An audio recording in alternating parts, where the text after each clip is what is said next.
co-chairs. Oh, So I want to stop by first and say thank you so much for being here. Have you gotten the spiel yet? Thank you for being here. Yeah. I'm another tutorial co-chair, so we were just converging through all the tutorials. correct. We just wanted to make sure that audiovisual was set up. You didn't need anything as far as. Yes, it's set up. So thank you. Brett helped me with it, so it should be fine. You have a Slack channel for your tutorial if you want to use it. Oh, okay. But you don't Sorry, have I to. wasn't aware of that. Okay. That's fine. You can use it however you want. If you want to Okay. use it, you can. It's just there's a resource for you. If there's resources after that you want to share or questions that come up, people can use that. Sometimes also people will require one-on-one assistance. I see you don't have co-authors. No. Right. So if you need any help whatsoever with people being like all up in your attention span with their weird problems, call us on help desk, right? Like tutorial on Cookiecutters, need assistance, and so that won't trouble your presentation flow planning. Your help. What do you mean by help desk? Sorry. Do you have Slack on your? No, in this demo environment, actually, Okay, I don't even that's have fine. Slack. Okay, we'll have someone here Okay. Yeah. at the start of the tutorial No. in case you run into issues. We don't want to have you stop your tutorial to help someone That's right. if they And have something I'll complex. be sitting on one of the tables on this corridor. So, like, if you have any sort of trouble, whatever, you can just keep Just your go, head "Oh, out and okay." shout, "Help, I-" something like that. Oh, All right? okay. Hope it won't be necessary. No. Do you need anything? Are you good to go? I think we are good to go. Let's see. Great. Thank you so much. I say thanks a lot. Of course, yeah. Thanks for being here. Could you Thank you. remind me your name, please? Yes, Reka. Reka. Ah, that's right. Okay, see you around. See you. Thank you. Hey.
Yeah, us too, actually.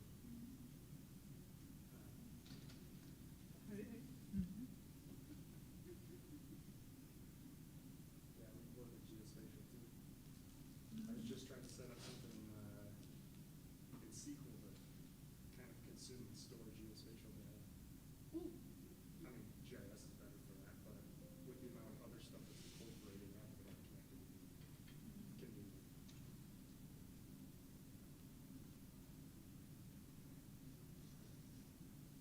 Did you learn something Korea yesterday?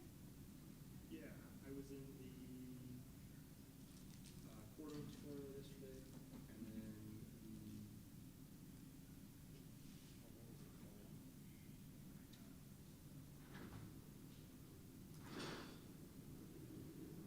Answer predictive analytics, Bootstrap, and SK. Oh, Yeah, how did you like it? they were good. Part of our project is generating a whole bunch of official looking reports so we can give them to different agencies and whatnot. And Porto kind of fits that bill for report generation. And then I've never done analytical or predictive analytical, so the whole thing was a learning experience. Learned a lot, but I missed a lot in that one, unfortunately.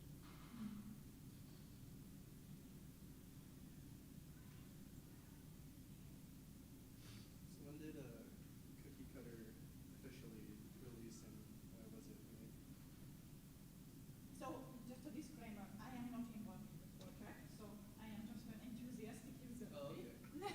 So, Sometimes those are the best people to explain it because you're really passionate. Yeah. but it has been around, I would guess sometime like 2015, 16, but I can actually look at whether there is something in the docs about it.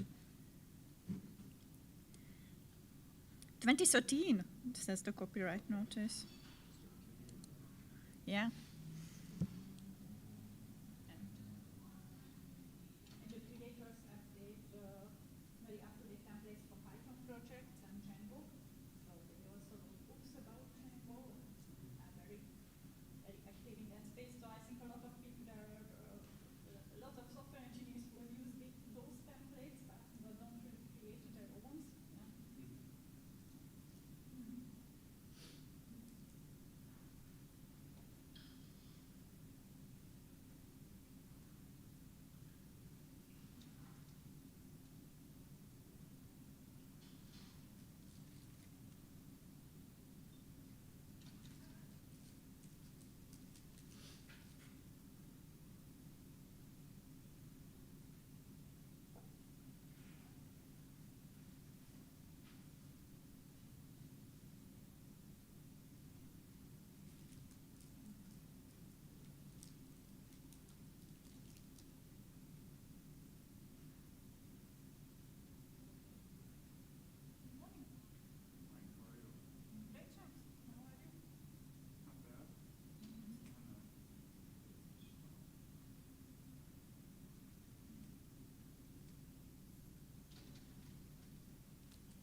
So yeah, thanks a lot for the with the uh, setup. At what time were you planning on taking that break?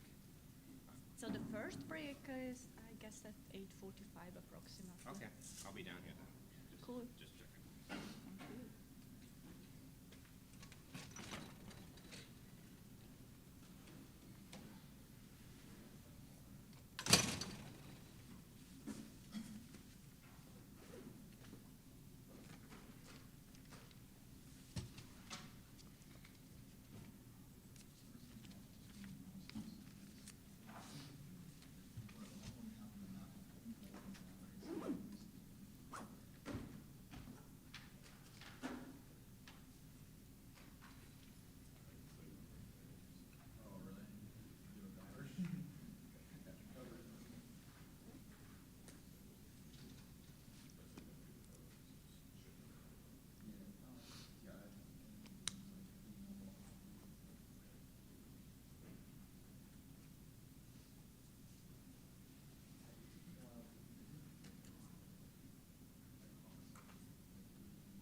So good morning, everyone. I guess we can start, and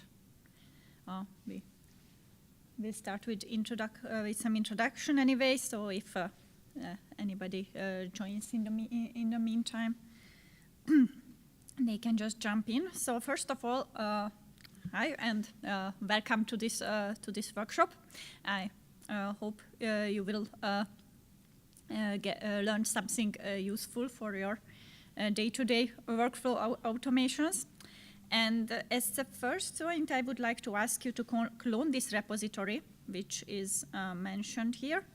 And you are supposed to find 2 things in it that should be relevant for following along today. One of them are these very slides, which you can see, and that might be practical for following along and copying some of the comments. And then the second thing is this enum with alias that is a very small directory which we are going to create a template from. So it's practical to have it. And please make sure that you have Cookiecutter installed. So it should be preferably installed somewhere in your global environment. So pipex is the one way, or as a Python user installation. So, and besides just looking at Cookiecutter -- version, you can verify that you can run a command like this, for example, and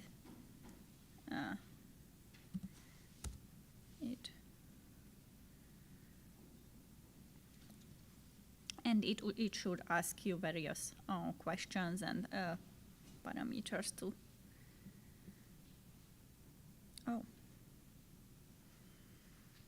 set up.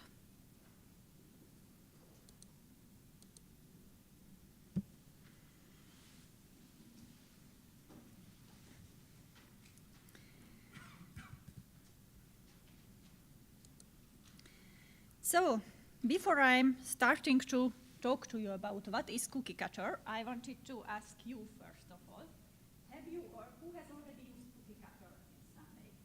Great. So, approximately half of us. And who has already created templates? Okay, that's great because actually creating templates will be the major focus of today's workshop. And I will, so first of all, I would like to start out with clarifying a bit the terminology. So when you run this command, Cookiecutter, and the name of, and this JIT as a parameter, actually we can say at Cookiecutter, when we talk about Cookiecutter, there are two different things. The first one is the Cookiecutter, the tool itself, which is a command line tool, and it can also be used as a Python library. And I would like to start with a disclaimer. I am not the creator or maintainer of it. I haven't, so I'm not involved in this. This is an open source project. I'm not involved in it. It has been around since 2013, and I have been an enthusiastic user of it for several years, both for software projects and other templates, but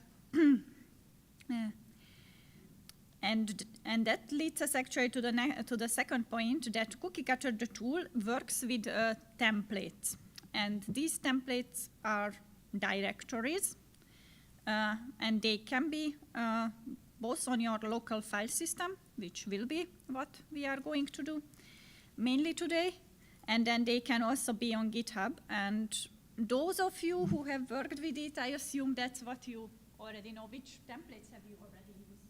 There's like a package, Python package development template I found online that I've used several times. Yeah, that's probably the most popular use case for Cookiecutter, because so if we look at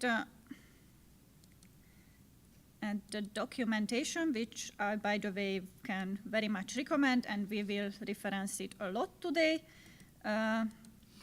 So there are a lot of available templates on GitHub, and these special templates which are mentioned here, these are the ones that are maintained by the creators of Cookiecutter itself, and they. So for example, if you are starting a new project in Django or want to learn about Django best practices, I can really recommend this template. Today, the focus is less on best practices and public and these big public templates, but more like how you can use this tool for smaller local, company-wide, or even personal templating. So. Because we are at a Python conference, I also would like to mention this briefly, that Cookiecutter is written in Python, and it can be used as a Python library as well. So you can pip install it into a virtual environment and then create templates from library. But you can actually create a project from any kind of directory containing test files, so it doesn't need to do anything with Python, and there are some templates available for other languages, and we will mainly work with text-based template today. And you can also create your own templates without any coding. Well, you need to use, so it uses Jinja, so you will need to write some Jinja statements, but it doesn't require advanced coding itself, although the main usage is really for big software projects. So our main goal will be to create a new template step by step and from an existing directory. So and we are going to learn some of the basic features of Cookiecutter, conditionals, which are, I think, probably what makes this templating the most flexible and most versatile. And then various types of variables and hooks. This will be in the second part. This is where some programming comes into the picture. And what I would like to emphasize is that besides learning about all these features, which are very well documented, the major goal would be to get some ideas, what you can use it for, how you can use it in various scenarios, because my impression is that Cookiecutter and this kind of tools are underutilized, not because they are so complex, but because we often don't recognize the opportunity that, hey, there is something which could be automated there. And with that in mind, I would like to ask you, well, two things. First of all, if you have any question, comments, feel free to interrupt me anytime. And the second is that if you have any idea, whatever, how this is relevant for your workflows, please somehow note it. And I even encourage you to, if you have any kind of directory what you think would be a good starting point for a template, feel free to use that instead of the one which is provided in the repository. So otherwise you can just follow along and use that one, but really it is probably much better if you have something on. And here is a non-exhaustive list just to have some ideas where can Cookiecutter generate a good starting point. And at the top of the list are software projects. Of course, I think those who have used Cookiecutter probably used it for that purpose. Has anybody ever used Cookiecutter for other stuff than generating a whole project from scratch? So one thing I find interesting, otherwise is, in a development settings, is these components or modules of a project. So for example, if you have an API and you want to generate a new endpoint, that is also often also involves some kind of boilerplate code. And for that, it is also a quite handy tool. Test data is an interesting one. I think the smallest Cookiecutter template I have ever written was for testing, to generate an input and an output CSV, and it was definitely worth it because I had like 12 test cases for that. And then besides software, there are a lot of other possible usages, like I would say any kind of text that contains repetitive elements or even repetitive structure might be a good candidate for templatizing. And with that in mind, I also chose a project which is not, so an example which is not code, or mainly not code, but instead a content. So if you have cloned the repository, you have hopefully this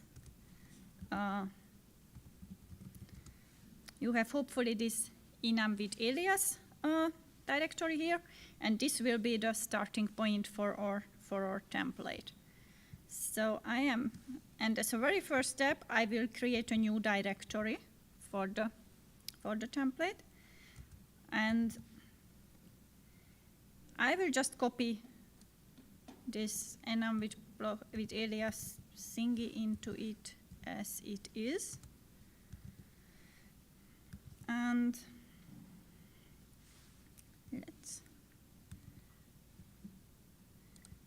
let's just switch to the directory, and so now we have this enum with alias in it, just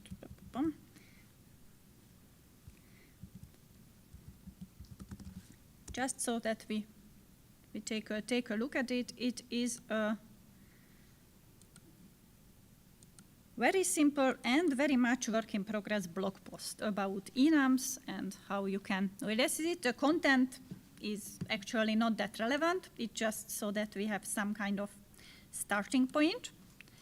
And it contains, well, the post itself, some notes related to it, so a very basic outline, and then some code examples. So there are 2 Python files. One contains exactly the examples as they appear in the post, and the other one contains a bit more thing. And our goal would be to say that based on this directory, we are going to create a blog post template, which we can reuse for other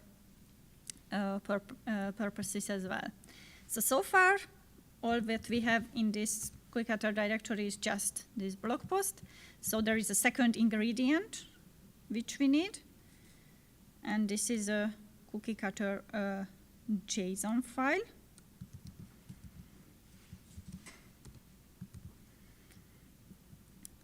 And in order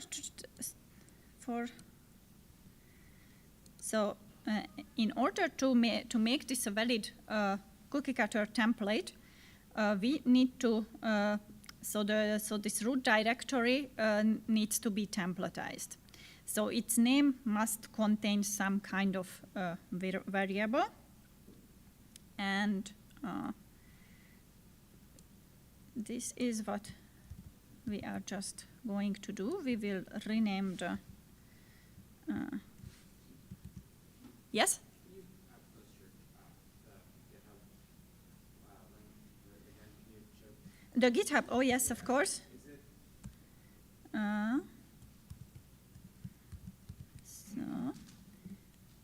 So this should be the URL of the.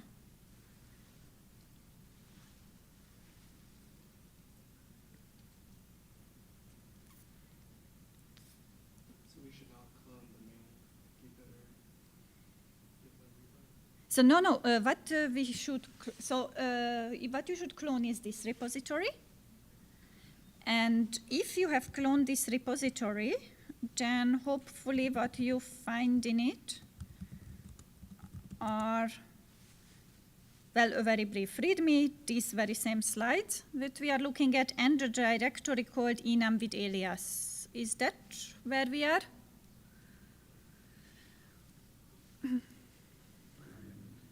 Not yet, okay. Then let's give it a bit more time.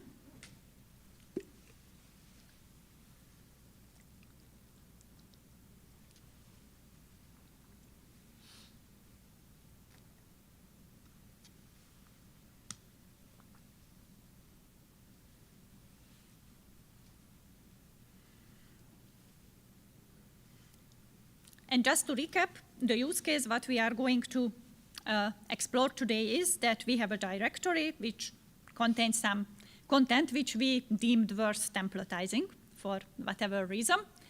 And what we are going to do step by step is to create a template based on it, generate some of the hard-coded, replace some of the hard-coded content with variables, and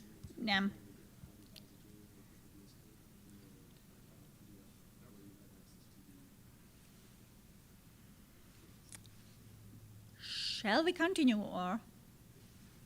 Okay. So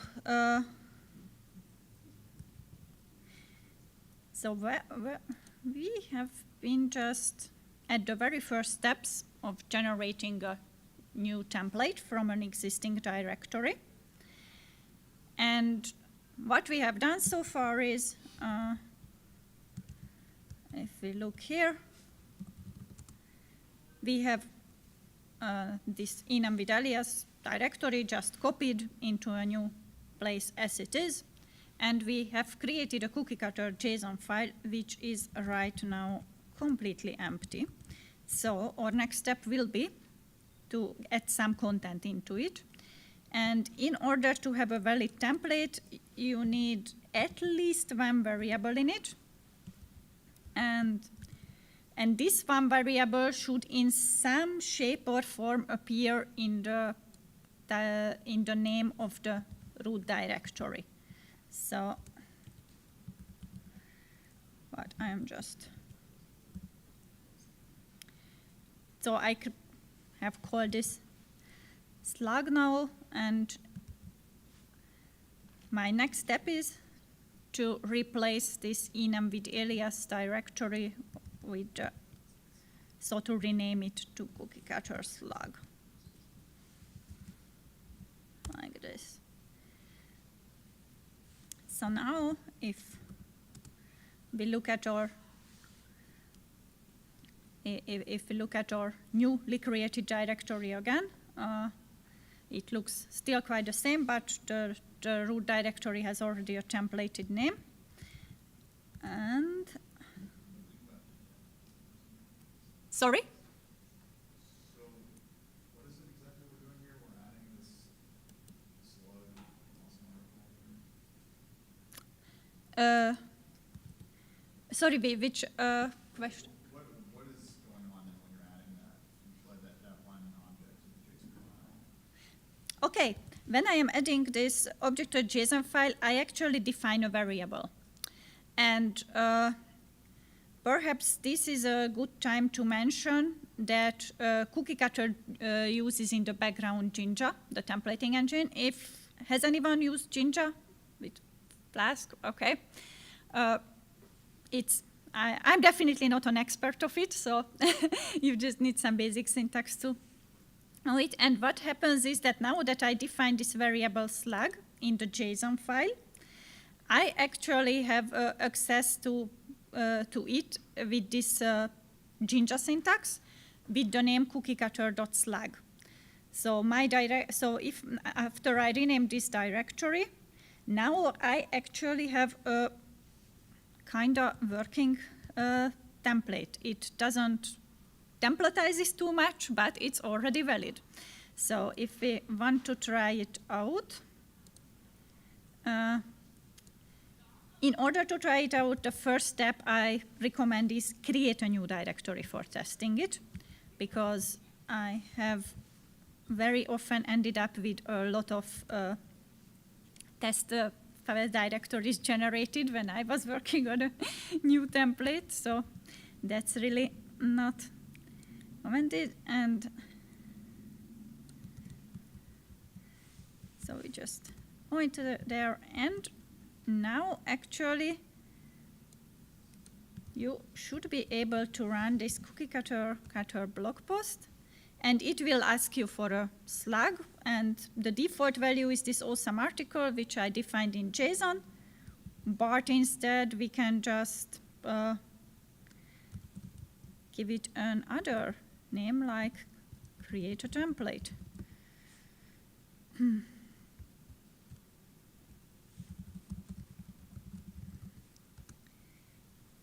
And now I created a new directory called create a Jinja template, which contains exactly the same content as this template contained. And what happened behind the scenes is that what I provided here variable value, that was used for the variable Cookiecutter slug. So, and even with this very simplistic setup, what we can definitely do, we can also rename our other file, the file which also has a very similar name, because probably it also shouldn't be called hard-coded enum with alias, but instead Cookiecutter slug md. So if we go here, back to our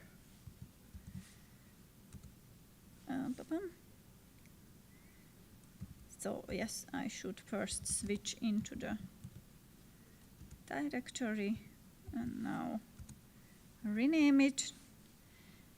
And so now if we look at our template again, we are using this variable slug, which we have defined here in Cookiecutter JSON. Now we are using it at two places, for the directory name and for the name of this markdown file. And if I test the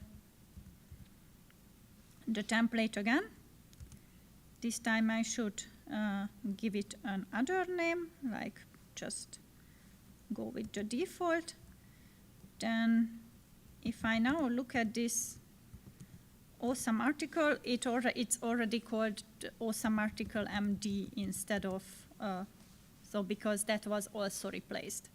So what we are basically doing here, and what will be the main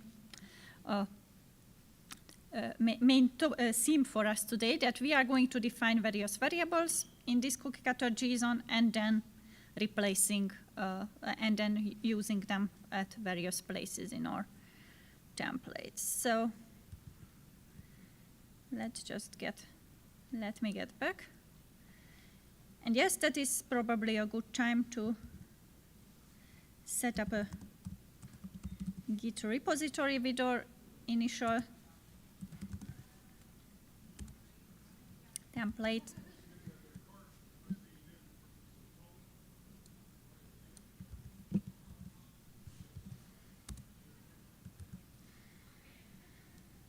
So,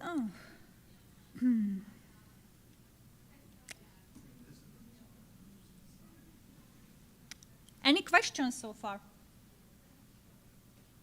I'm getting some error message saying non-templated input for that grid exception.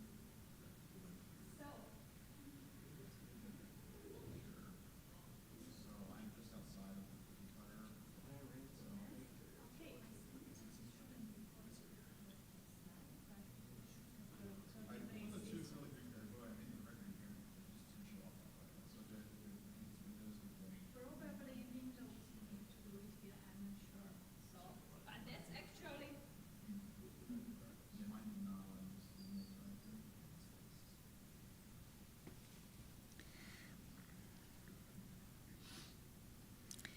So actually, we have just heard a great question, because is it working now? Cool. So this is actually a very interesting point which came up there, that what is non-templated directory exception and when does it come?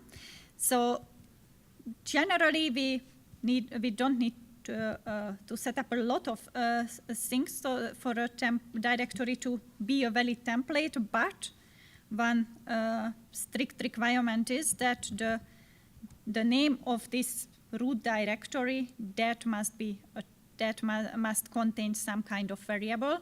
It must be templatized. So if you have in your shell or file explorer or whatever trouble getting the curly braces there, and that might lead to errors. Or also if you, so sometimes the question comes up that, okay, can't this name be a constant or whatever? No, this is one requirement, that the output is always a single directory and its name always must be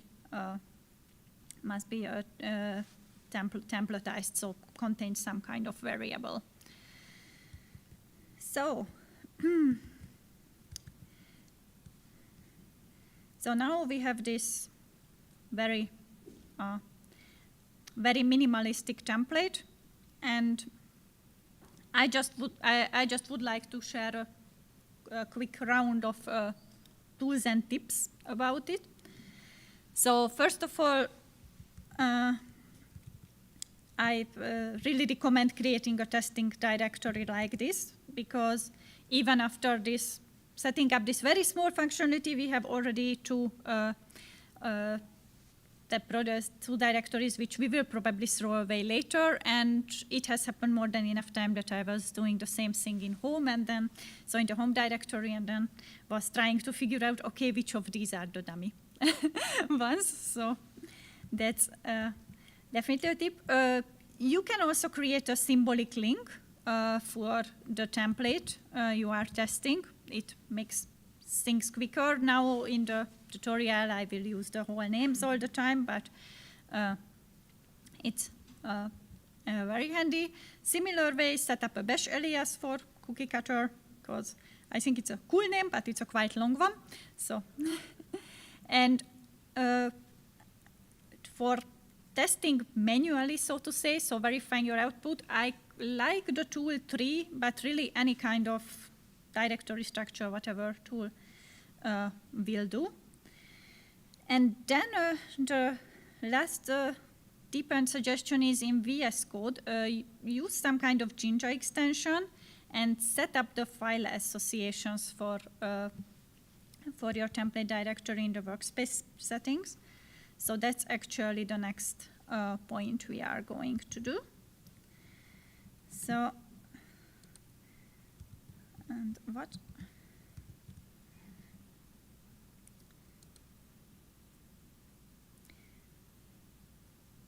So, right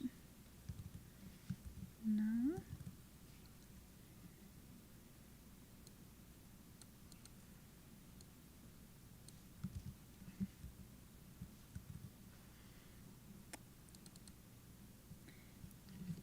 so right now I have a default file associations like Python for the Python files and Markdown for the Markdown files, and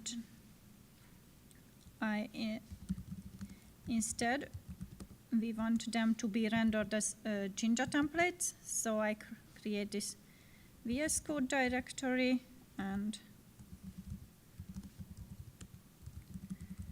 put a settings JSON there. And then we can configure this workspace level settings here. Yes.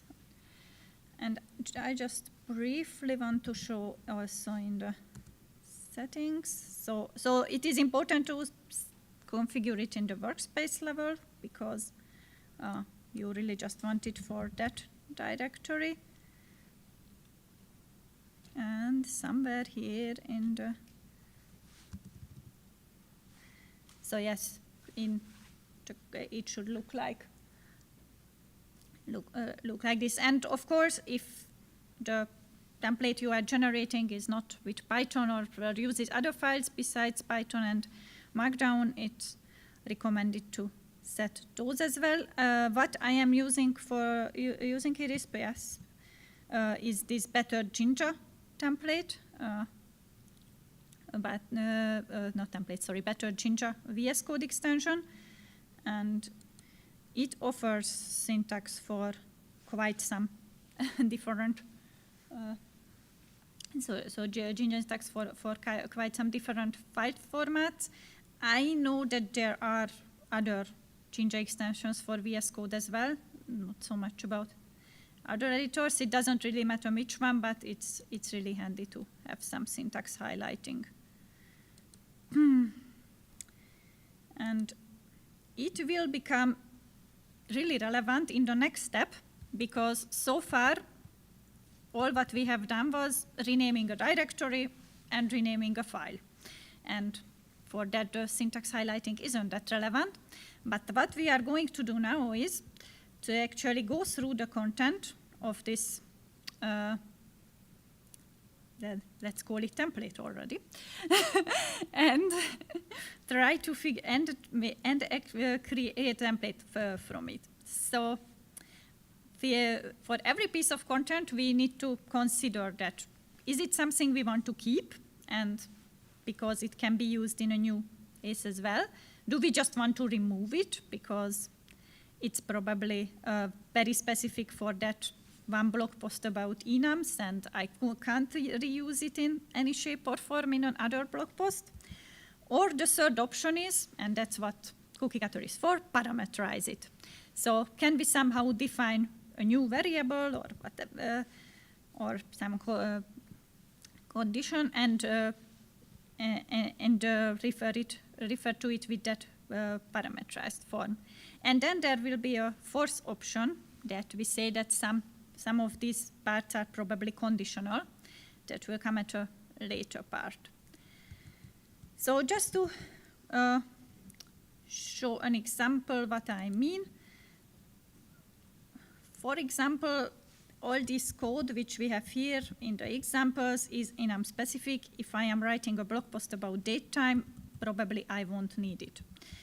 On the other hand, the structure with the main directory, well, that's pretty general. That should probably stay in the template. So in the quite similar manner in the other Python file. We have a lot of some enum-specific content, which we probably want to get rid of because it doesn't really belong into a template, but we want to keep the code here. So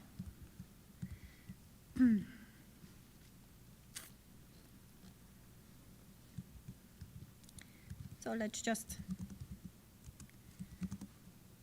commit this quickly.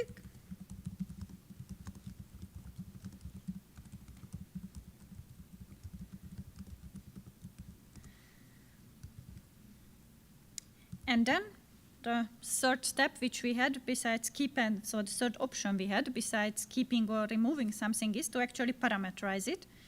And one good candidate for parameterizing is, in case of a blog post, is the title. Because we have this enum with alias in Python in many different shapes, forms, whatever. And we want to perhaps replace this one also with a variable. And so far we have only one variable, which is slug. But now we are going to define the second one. I will now call it awesome article with caps. And if you think that this looks somehow repetitive, I completely agree with you. We will come to that point that this shouldn't stay like that. And what we are going to do now is that at any place where this enum with alias is used, enum with alias in Python, sorry, we are going to replace it actually with our newly defined variable. Again, we are using this curly braces Jinja syntax. And this time referring to the title variable. Yes. And now perhaps it's already more visible why I suggested you to use file association. So if I switch this one to Markdown, which would be the default, it doesn't look that nice, but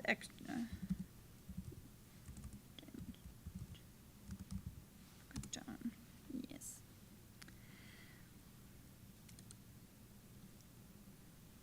So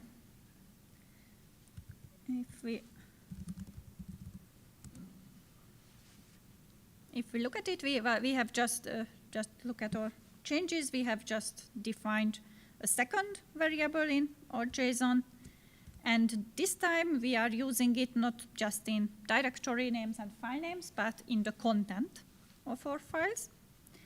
And I would suggest let's try it out here. So let's see what happens if I don't change the default. Of course, I will get an error that, oh no, the awesome article already exists. So one option is, of course, that instead of awesome article, I give a new slug, like try the template. Yes, it's repetitive, have I mentioned it? And there is actually a second option if you don't want to the command line input, or if you want to record the parameters you have provided, you can also provide the context as a command line option. So I can, for example, say that slug an example. Okay. And then this is the one what I get as default value. Again, let me write it here. Okay, and let's see how this new post looks like. And now, don't just look at the files and directories actually, but take a brief look at the content as well. And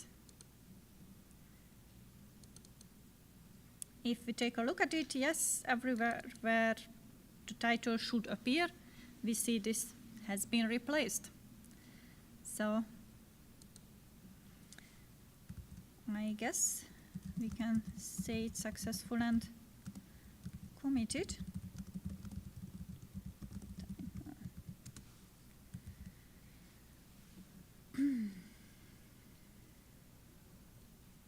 And yeah, testing, we have just done it. So I guess it's time for the first exercise. Right now we have a JSON so a Cookiecutter JSON with two variables, one for the slug, one for the title, and another thing which happens, which comes up more often, is this reference documentation, which is whose value will probably depend on what you are writing about.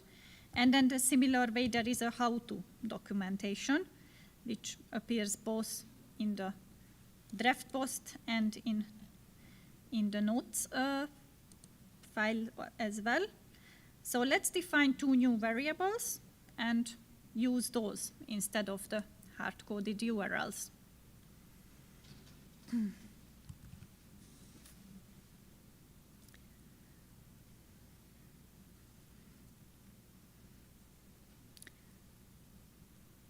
So I would say, let's say something like 5 minutes for this.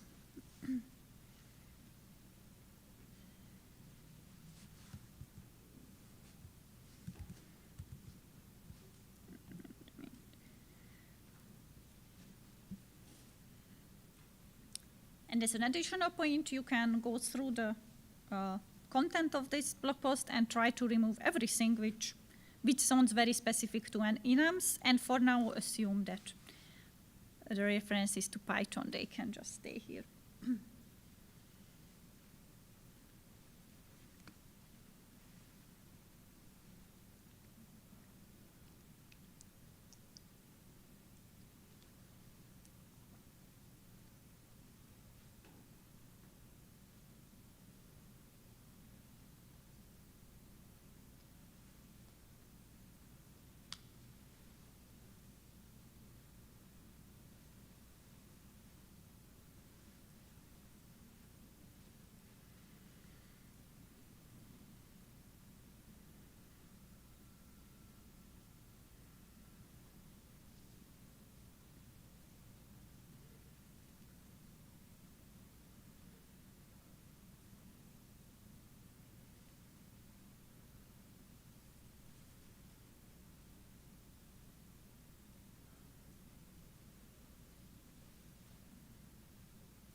So, have you managed to define these two variables?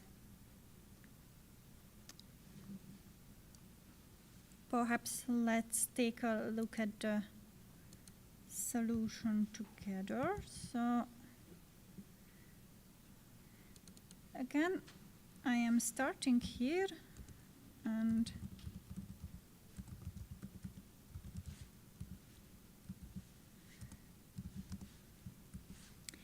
this time I don't provide a default value because I don't really know what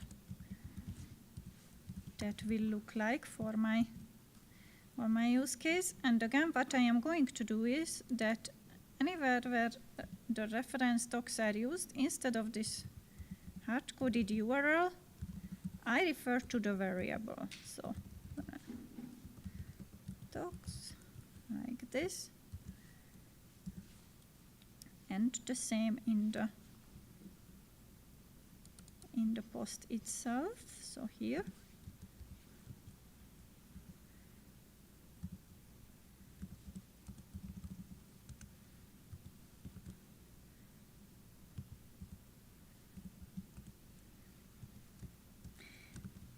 And this is where it starts to look a bit funny when you, in the markdown, you embed the Jinja, with the markdown braces, the Jinja braces, but it works.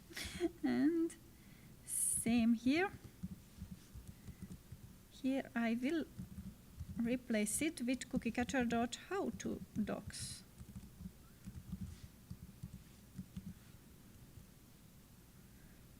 And also here.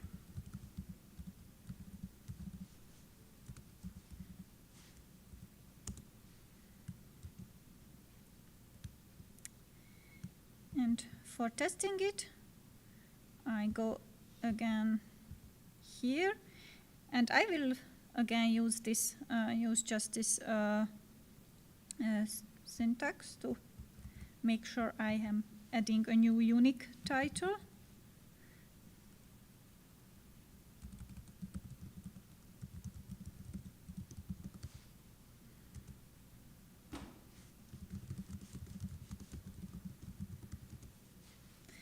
And I will just provide some kind of valid URL for one and nothing for the other, just to test both use cases. And actually,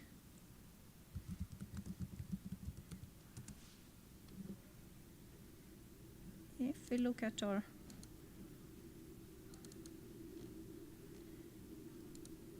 general template, now in the reference docs we see that this has been replaced. So, any questions so far?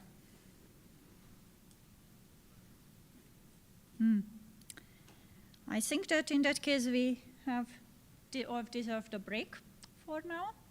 And I have heard that some of the breakfast will be around until 9 a.m., so I guess that's a good time to meet again. Yes? So I don't think that I set up my GitHub correctly. Okay. I was able to clone it, but for some reason it's not being created where I would expect it. Okay, let me just take a look at it now.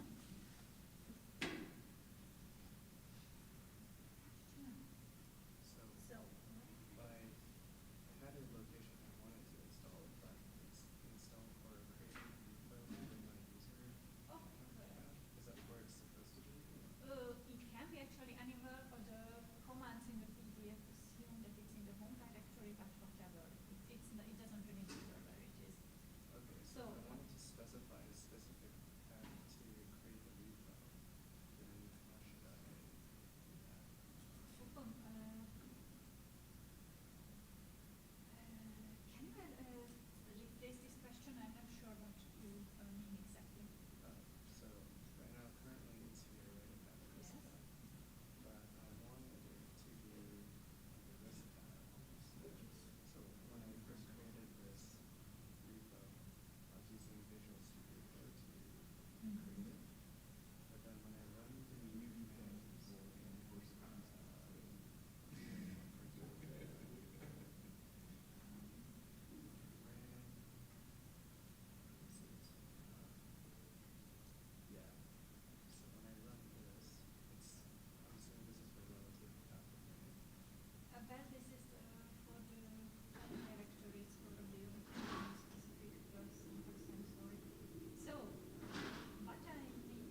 so where the template is, that's completely your.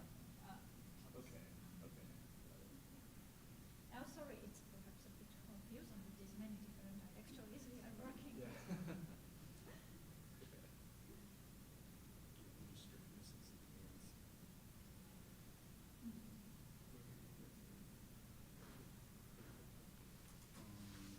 What's the point? What happens when you run the meter? So I was able to make the directory. I was not able to run the CP command. Oh, that's good. Yeah, I was able to run that just fine. Yeah. Are you also on Windows? Huh? Are you also on Windows? Or, Yeah, I'm on Windows. okay, oh, I'm sorry. So, okay, could I take a look at it? Yep. Okay. So what should have been created and not? So this is what didn't work, the cd command. Yeah, so Okay. run the command and I was able to make the directory. Yeah. And the cp command is meant to be run from the clone repository. From the clone repository. Alright. Okay. I just recognize how much I have in mind.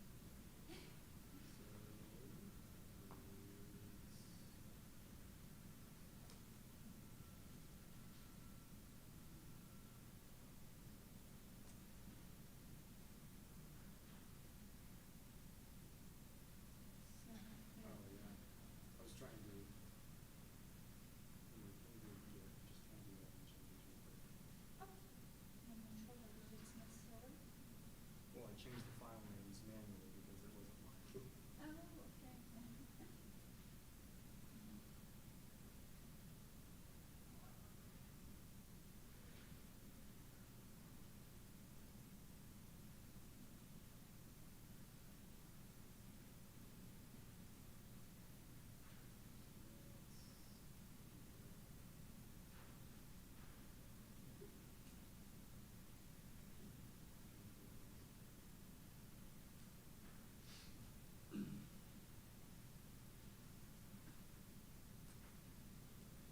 So,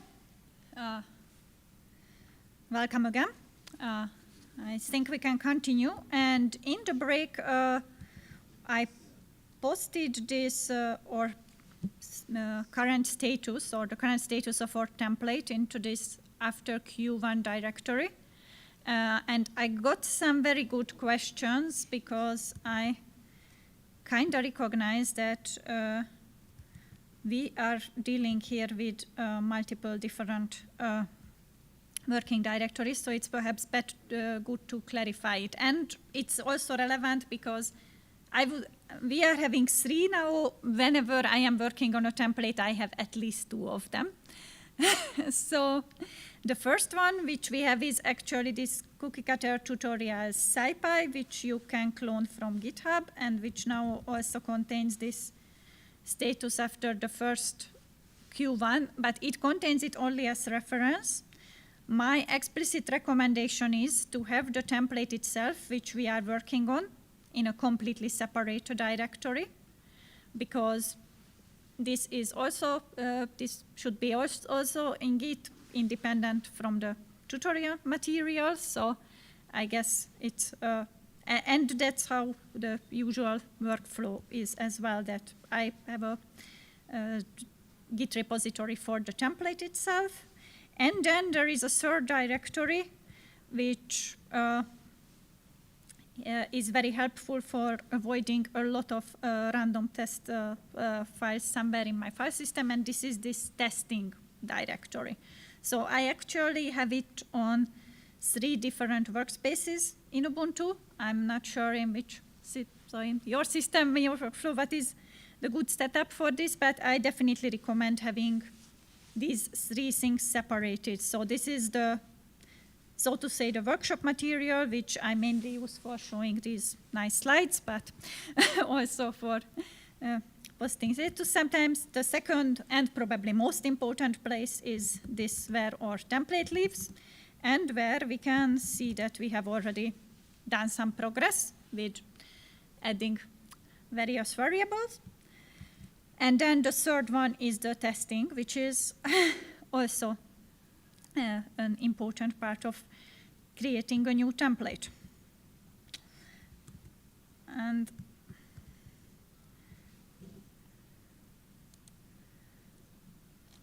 I would like to continue after.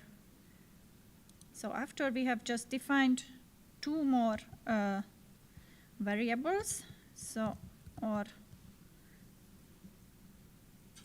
Cookiecutter JSON already looks like this, and we have already a templated directory name, a templated file name, and we also use these variables at various points in the content. And as a next step, I would actually do the second part of this exercise, remove all the content that is specific to the article about enums and has probably no real role in a template. So let's just try to move it. I would say we can keep the code block, but not the content of it. And a similar way for these usage examples.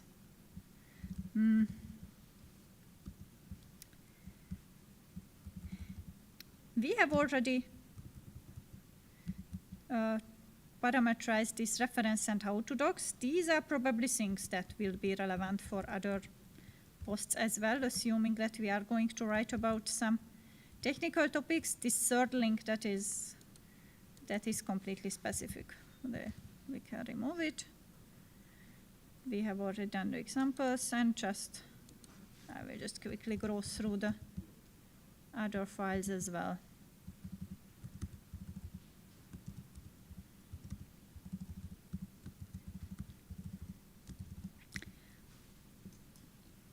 So what we can see is probably that what remains is a very brief or just the structure, and already with some variables in it. So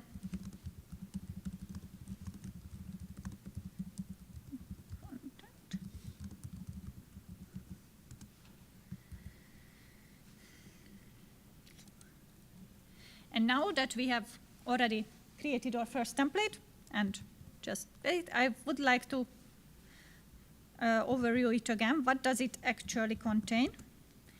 And there are really these two main ingredients. One is the directory, which we want to templatize. And again, important thing, its name must contain some kind of one of the variables with this curly brace syntax. And the second thing is the JSON file, where so far we have just defined simple variables. It will get a bit more involved soon. Yes. This is a question which comes up frequently. Yes, there is always one output directory. So the way how Cookiecutter works is that it takes this one root directory as input, and it generates one output. One advantage of this is that if you want to put into this template root directory for documentation or any other purposes, other content, you are free to do it. We'll probably do it in a later section of this workshop, but there is always exactly one result directory, and if you have a use case where you want the generated files to be at various places, one option is to use the post-generation hooks, which we'll look into, and move the files after they got generated, but the original result is always this one directory. And so far we have seen this very nice Cookiecutter JSON, but perhaps it's time to take a look at some more realistic ones. Well, this is the shortest possible one, because at least the root directory name, whatever you call it, that must be defined. And then here is a longer one, just for reference. So this is from one of those mentioned special templates, which the documentation here mentions. And this is a template for the Django project. Does anybody use Django, the web framework? Oh, then probably you know it much better than me. But yes, it's a quite complex setup, and you can configure many different things. For example, which database to use, which cloud provider, mail service, whatever. And for that, it's really practical to have such a template. And I can only imagine how much work it is to keep that all up to date and well maintained. And this is one of the best and well maintained templates out there. So this is not our goal today, but I definitely wanted to show that you can define quite some complex templates as well. So let's take a closer look at those variables, which we have defined in our files. And the question is, where can we use variables? Where have we used them so far? So if we look at our current template, these are our variable names. They appear in the file system, so in the directory and file names. And they also appear in the content of our various files. And then there is a third and very important usage, which is demonstrated here, that the variable values themselves can also contain Jinja template. And this is what I meant previously, that how we have it right now, that we have awesome dash article in the slug, and then awesome article capitalized in the title, that just somehow feels wrong and repetitive. And of course, we are not going to leave it like that. Instead, we can use the very same Jinja syntax which we are using in the content, also to make the variables, so to say, depending on each other. So to make this job easier, I will actually swap the order and start with the title, because for defining a slug, we have some handy Jinja externals we can use. So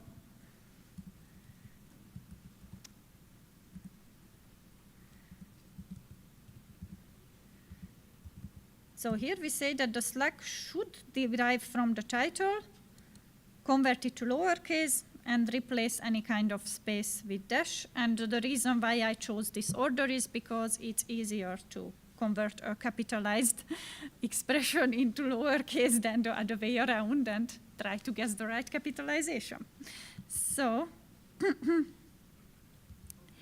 so now we have the same variables as before, but with a different value. Actually, we can switch again to our testing directory.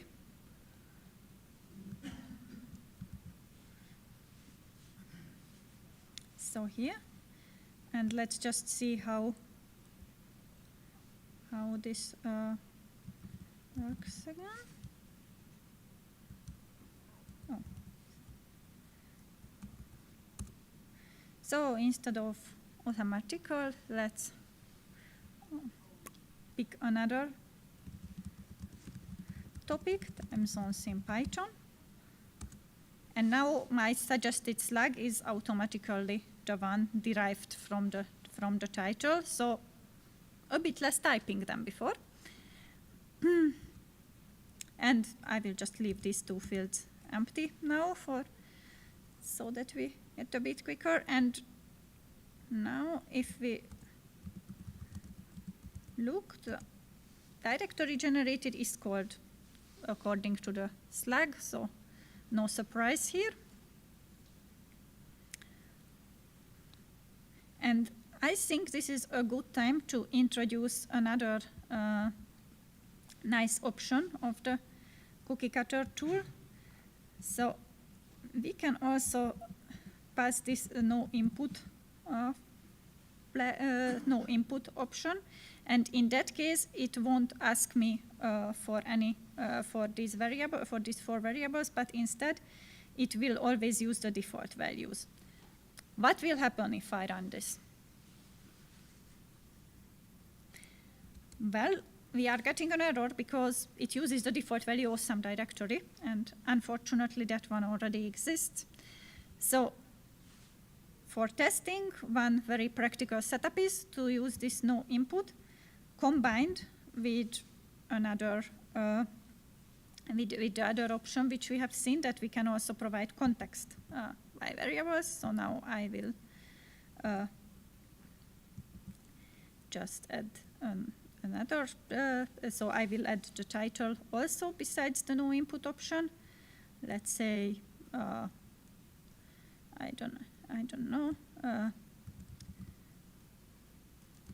daytime operations in Python. And now the directory we have just generated is called daytime operations with the dashes, because that's the slug which was generated from the title we have used. So for testing, and especially as a template is growing and it contains more than four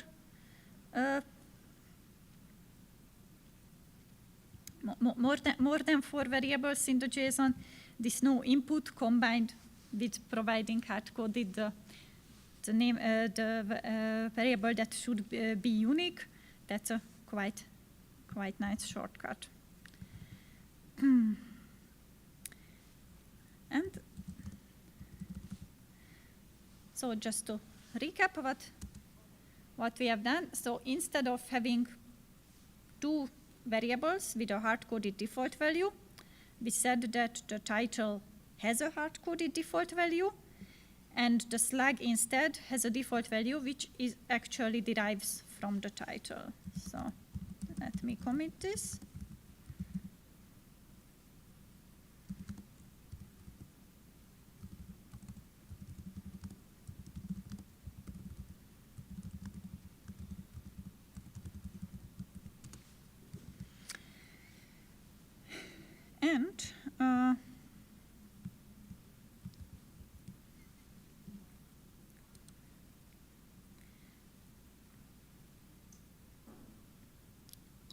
And let me just continue again with some of these tips we have just seen. So this no input option is a quite handy one for testing.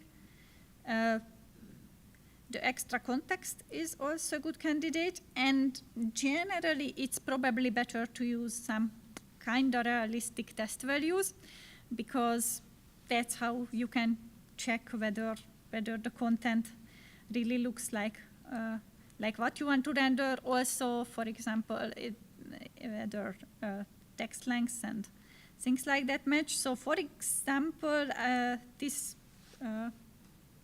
command here, it intentionally defines the variables in that order, that the reference docs and the how-to docs, which probably don't need to change at every invocation, they are defined first.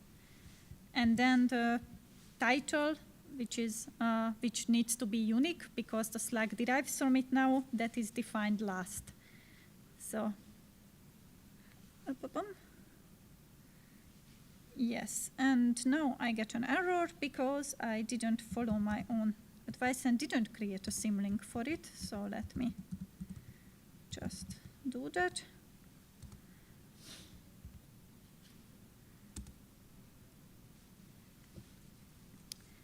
And now we have created a new directory with the name plot of pandas data frame. And if we want to test again with these kind of values, we can just change only the title, and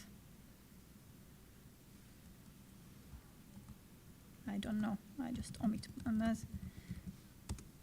And then this way we can make our testing a bit quicker.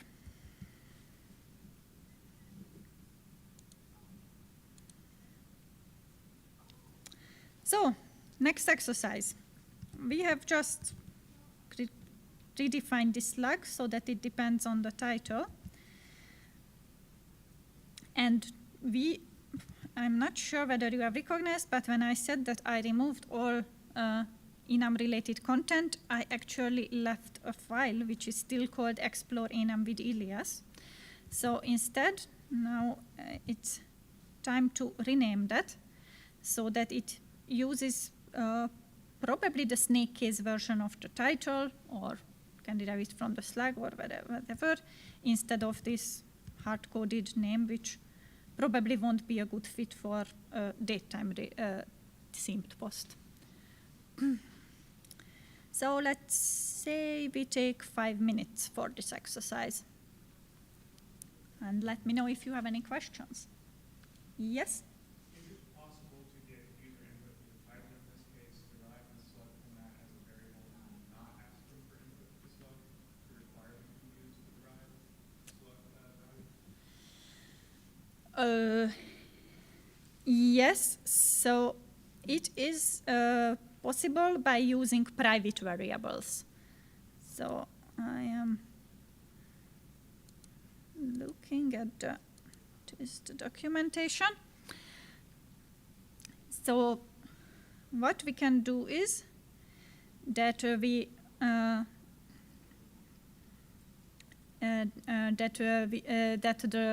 define variables with an underscore prefix. Sorry? Oh yes, good point. Thank you.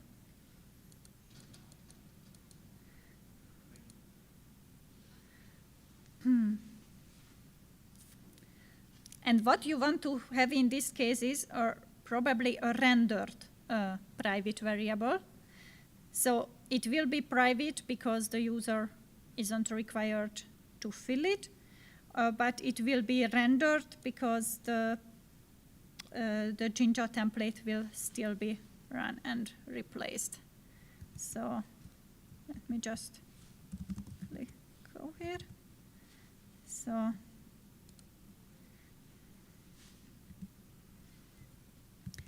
just as a comparison, if I run the template as it is now,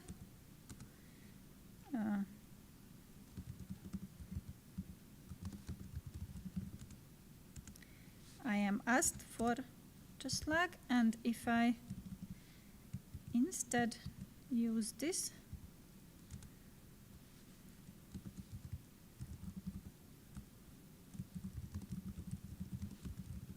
and if I instead now changed it to a private variable, then I am asked for the title, but I am not asked for the slug anymore.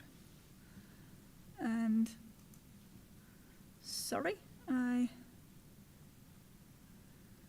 ran into an error. Yes, it makes sense. It's not sufficient to just change it here. I am also supposed to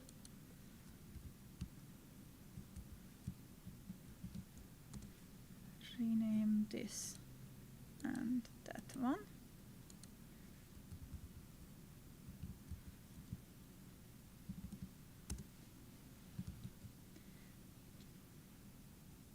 So let's just try it again.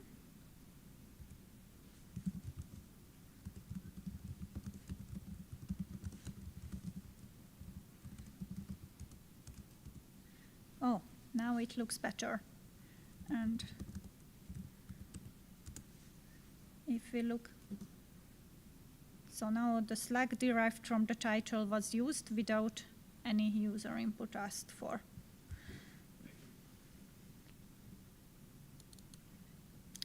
So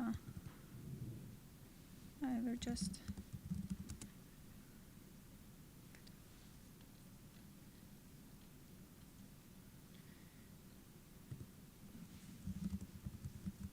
undo it.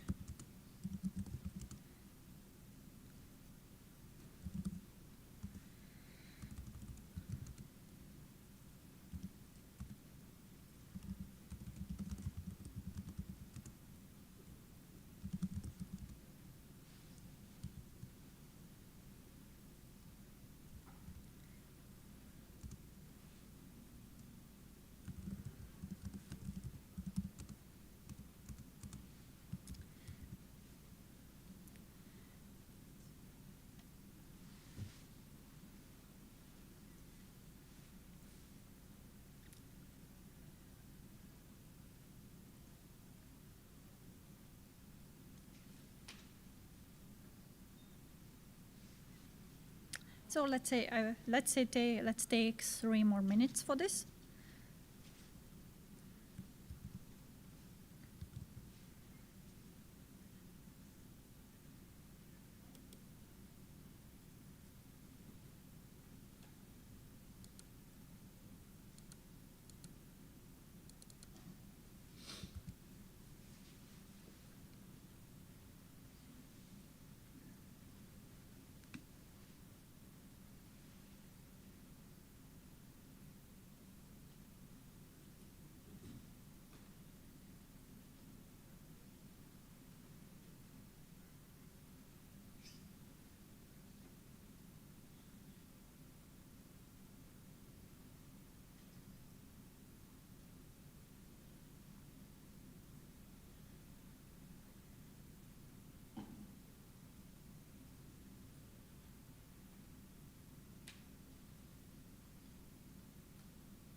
So let's take a look at one possible solution.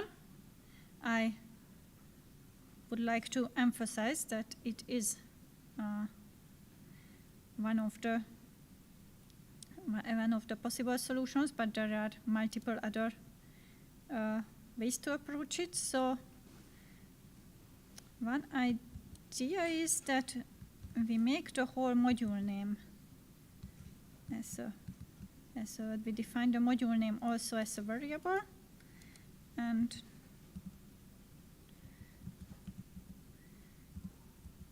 this one will also,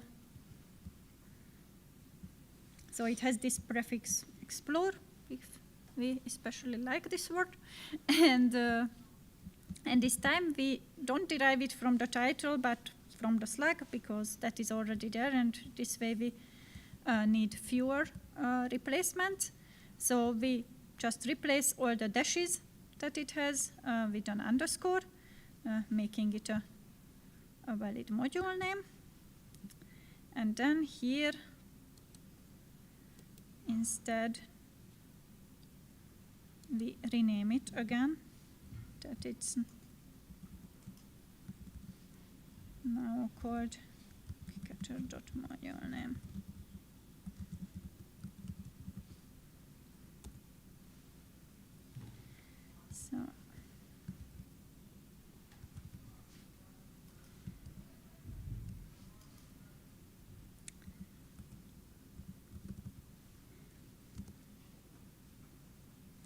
So if I look at the directory now, we still in the templated directory now we have two templated file names, and just to use our testing shortcut again, I would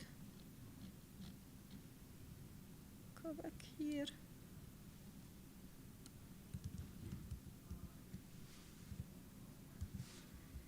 And it should be enough to replace the title.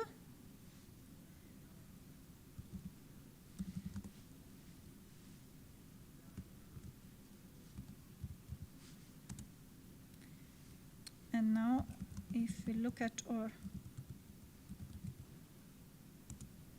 new directory, already this module name has also been replaced.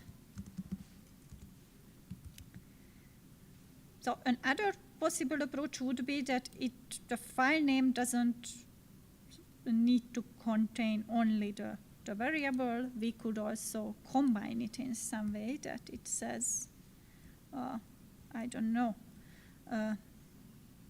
So I could even keep this explore prefix here and say that it's kind of mandatory, and then change it into JSON. But so there are multiple possible ways to approach it.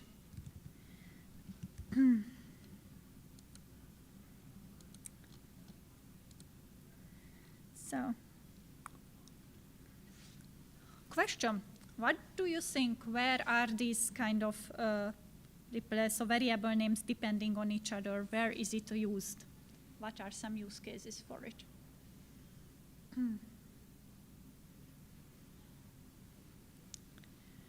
So in software projects, which is the main use case for Cookiecutter, even if not the focus for today, one of the very frequent things is what we have just seen, that we wanted to, so this module name, what we have is practically the same as the slug, but there are some syntax requirements that it shouldn't contain dashes instead of underscores. And in many other cases, it's similar as well, that that class names should be capitalized. On the other hand, the module names should be snake cased, and variable names and whatever. So it is quite frequent usage. For example, that the project name must be.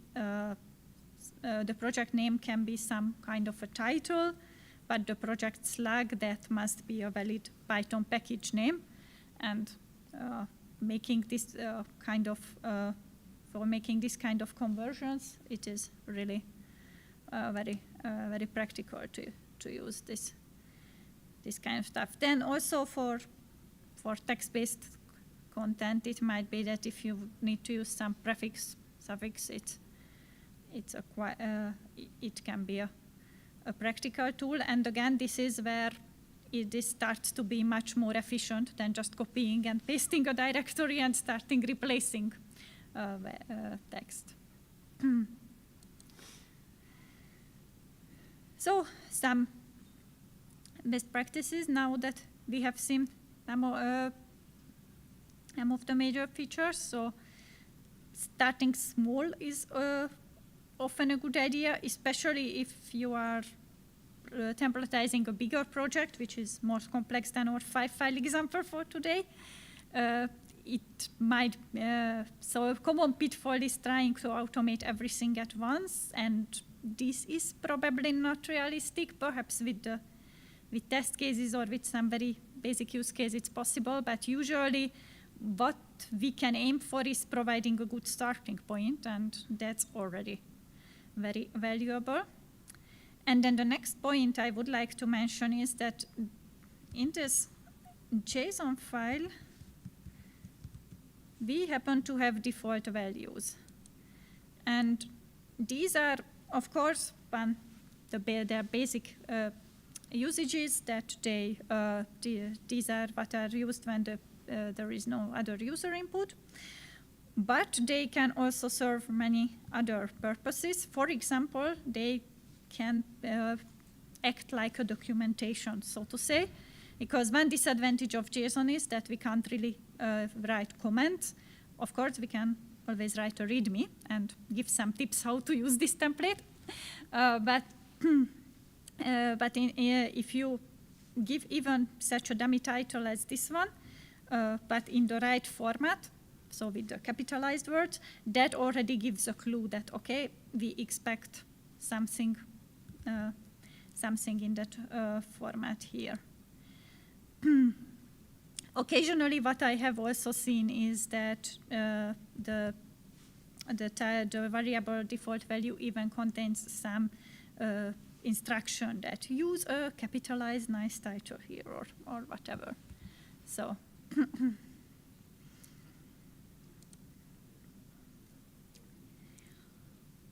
Yes, that's something we have briefly mentioned, but it's probably worth revisiting this point before we proceed to our next topic, which will be conditionals. So Cookiecutter uses Jinja, and how it works is that most of the content in a template is a Jinja template. This is true for the content of the files, the file and directory names, and also the values, but not the keys of the. So not the keys of the variables, and that's exactly what makes us able to write things like that, both here in the variable definitions, in the file and module names, and then in the file and module content. This is the obligatory slide, because it might happen that you want to use Cookiecutter not just for data science projects or block templates or whatever, but also for example, Flask or something which contains Jinja itself. And for that, if you want to, if this is an option, then I recommend checking out this copy without render parameter of the which you can define in the Cookiecutter JSON, and that way you can have Jinja content which won't be rendered by Cookiecutter in your template.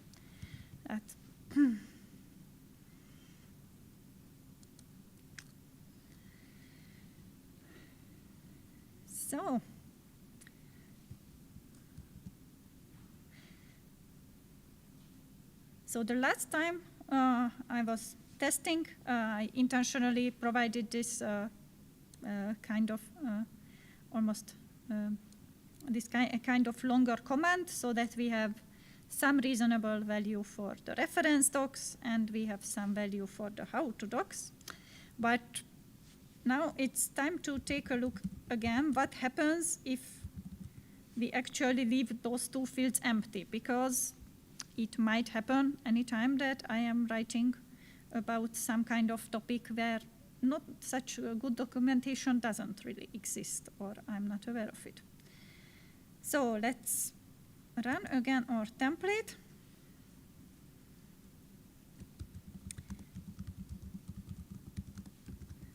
And this time we give that a, and this time we will leave the reference docs and how-to docs empty. And let's take a look at the generated file. So first of all, what I would like to mention is there was no error, so that's already perhaps a good news that we don't.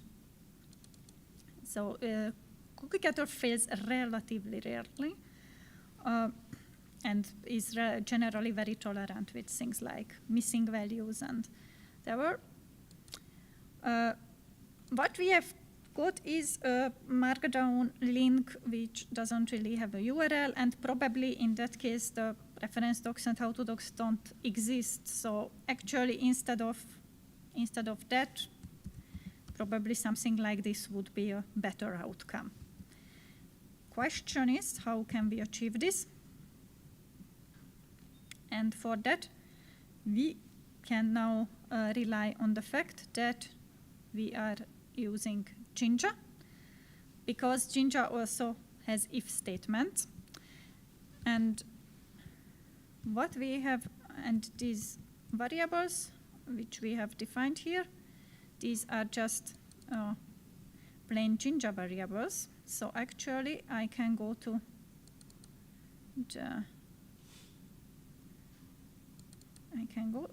my this where we use these reference docs and include a check here and say that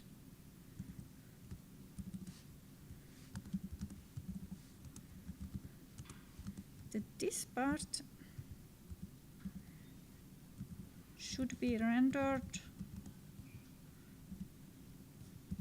only if this reference docs actually exists.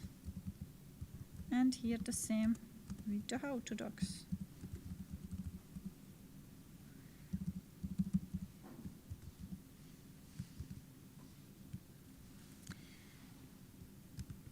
So we can close this one. And let's try again.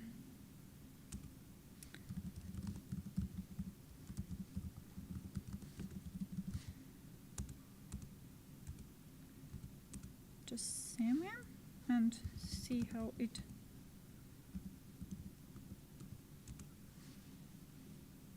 looks like.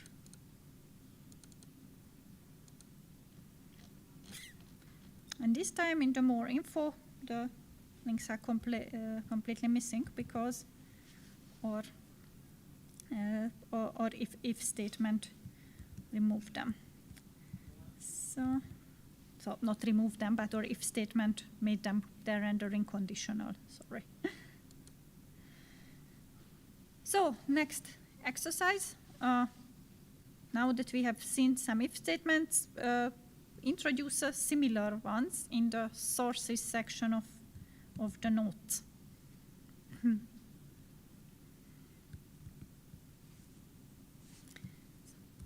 So let's say we take 5 minutes for this.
Yes?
So let's take a look at the solution.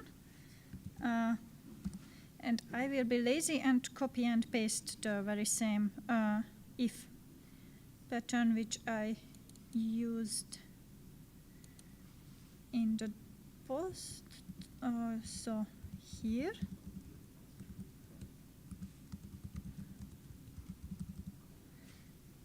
And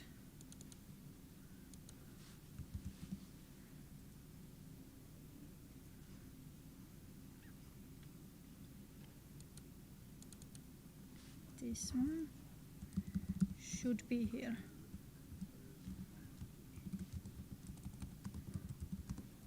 Okay. Let's test it quickly.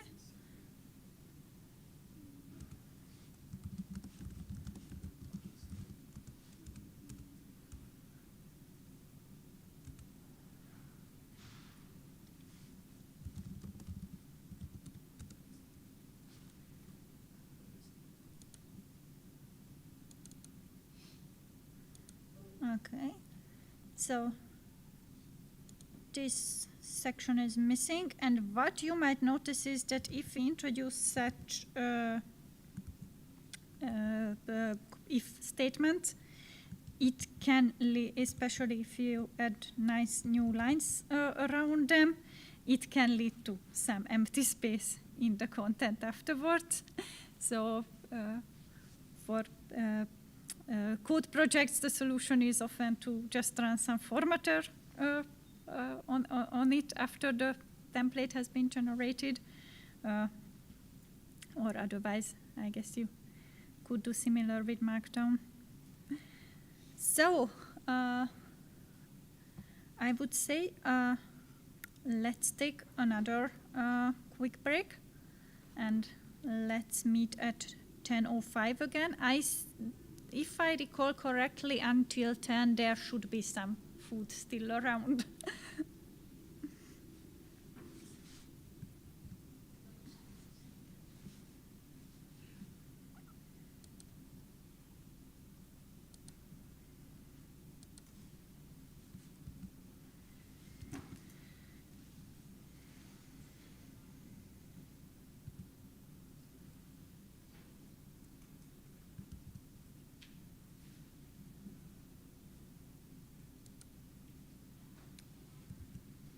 Any further questions so far?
So I guess we can continue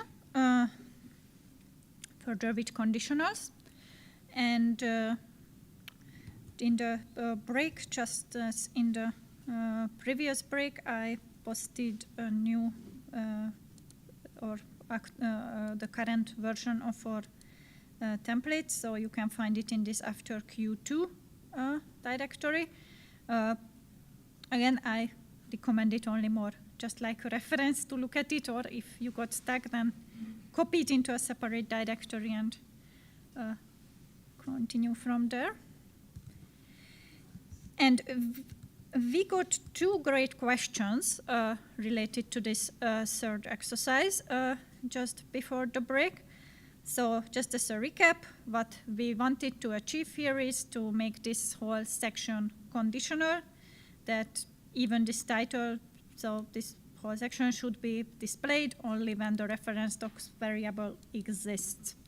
And one great question was that what happens if I add here not the name of a variable, but something which wasn't even defined in Cookiecutter JSON?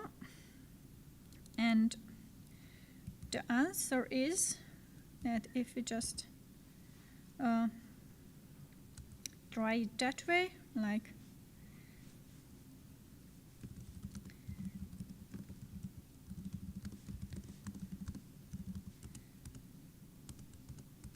then we actually get an error, because I don't really know how it is all implemented in sense, but there is this Cookiecutter object which we are working with and whose properties we are referencing all the time. This object doesn't have this name defined, so we can't have a check like this. If we have a variable which is so to say optional, that sometimes it has value, sometimes it doesn't, the best way to define it is probably like this, that you define it in the JSON file with an empty value, and then you can use the no input option which we have seen, and we will see later some other some other tricks like the replay file option to save us some typing, but the variable for this should exist. And the other question was actually the other version that so right now we define these two variables, reference docs and autodocs, both so to say as optional, that we have the default value is empty. But what if I have defined some default value here, and then when I am running my tests, so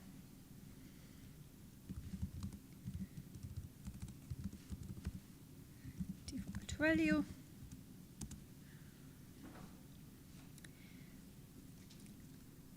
so here now the default value for this reference docs is this hard-coded value, some reference docs which I have given, and I am not sure whether there is a way here in the input to make it empty.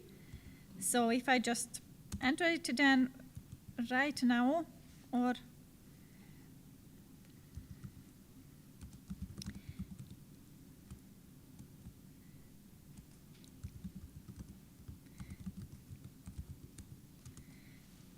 conditional has worked, but the reference docs section is still here because the value is not empty, it's some reference docs. And one way how we can explicitly test it in this case is to say that we set this to empty, and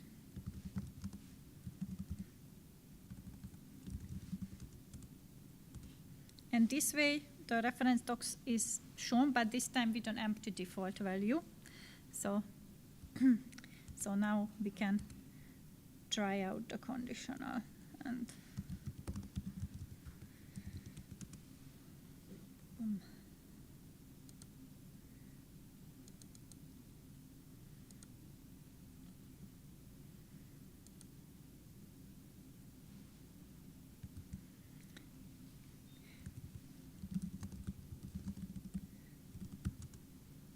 So this is probably a kind of a rule of thumb that if something is, so to say, an optional variable, that there are valid cases when it is not filled, then probably it's better to leave it empty, so that just to provide a convenient option also with the interactive input to make it empty.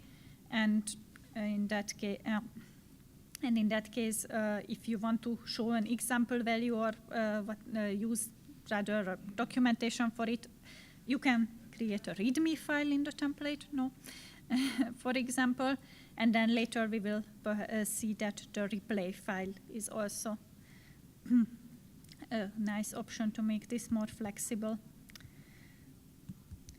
So, but we have seen some conditional sections now, so it's time to move on to the next feature, because there are, so far, all the variables we have defined were text, so string variables, and Cookiecutter is more flexible than that.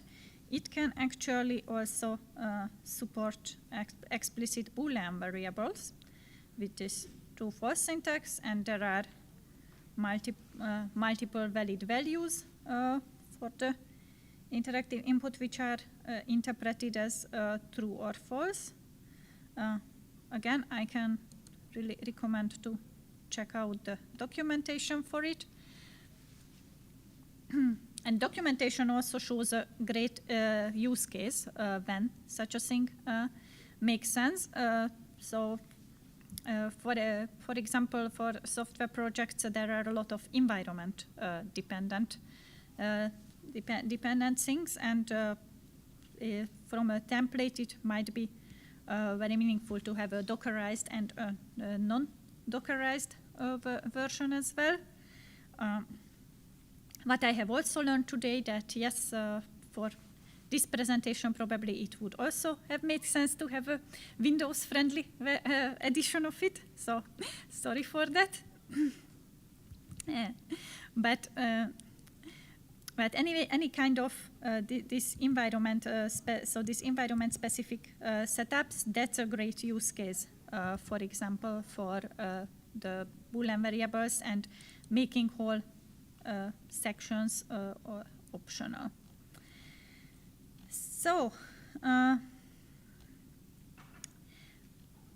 for that, because the syntax is quite similar to the one we have just seen, with the difference that we are defining a Boolean variable. So the next exercise would be to make the terminology section in our template conditional. I personally think that terminology is super interesting, and I like discussing about names and why something is called some way in English and German and whatever. But I acknowledge that it's not always absolutely necessary. So let's make this section here, both here in the post and also in the notes, just optional.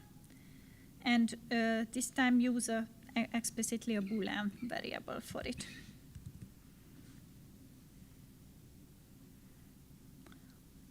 And let's take 5 minutes.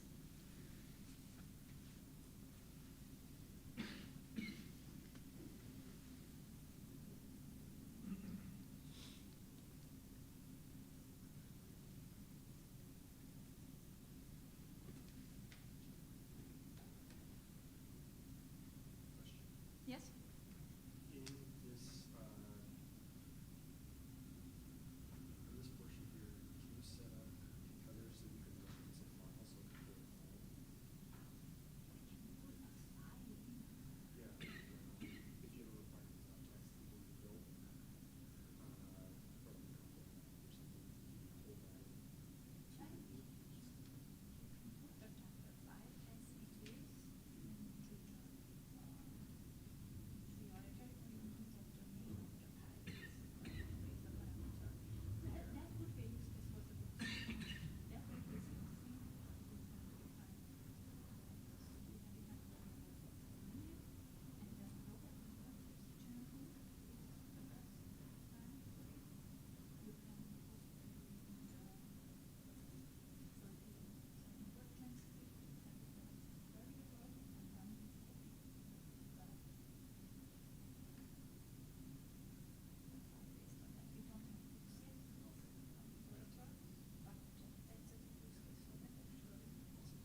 let's get back to our exercise about making the terminology section conditional, this time using a Boolean variable.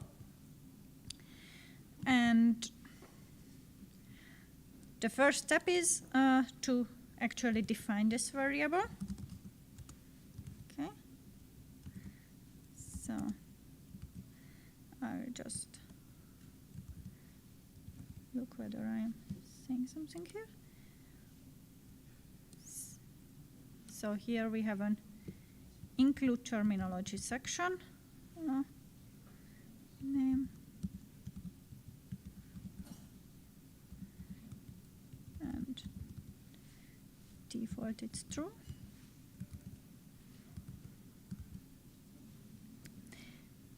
And then in the template files, now that this variable exists, we can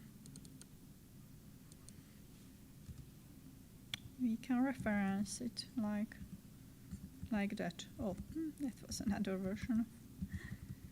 Okay. Yeah. So again, it's quite similar to the so the effectively the same if statement. But this is a string variable where if we put it into an if statement, it checks whether the value is true-C or false-C, so similar to the true-C-ness check from Python. And so that is why our empty string, for example, returns false. And this time we explicitly defined a Boolean variable and used that. And I am just looking for, yes, this is the other part where I would like to use it. In the command line, will it enforce the Boolean input? Like if you put in a string that doesn't count, will it? Good question. Let's try. It will. Cool. If you make one of those JSON strings a data type like bool, in the command prompt when you're running the Cookiecutter, will it crash or throw an error if you do something other than bool? The answer was yes. It pops up a little red message saying please enter wire in. Mm. It's got some error in it. That's nice.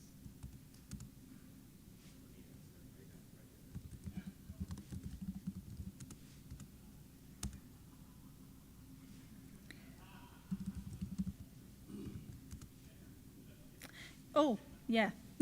It immediately says that this isn't what we are supposed to enter. And perhaps a brief recap that these are the values which it should accept in with some meaning or other. Yes?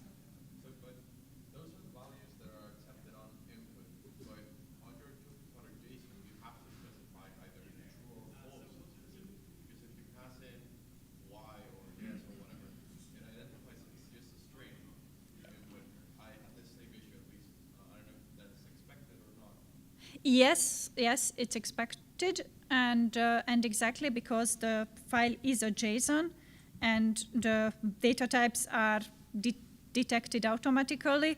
There in the file, so in the JSON file, it should be true or false, and in the command line input, it can be one of these values.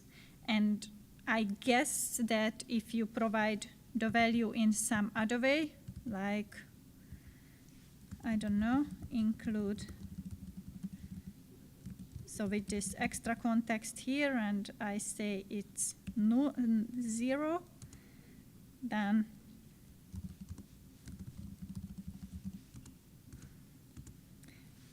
it will add 0 as a default value, and that one is actually expected. So here in the various input possibilities, these are valid, but at the definition time in the JSON, it needs to be true or false. So let's just commit it.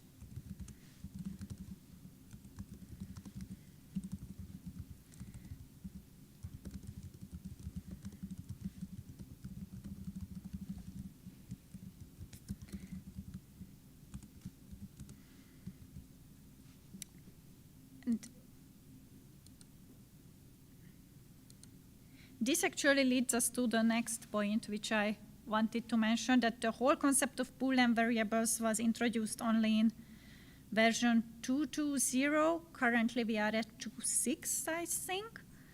So in older templates, you often find another syntax where string variables were used for actually for Boolean checks, and they often worked in a way that it is y is for true, and then in the Jinja templates there was an explicit equality check whether this variable actually equals y.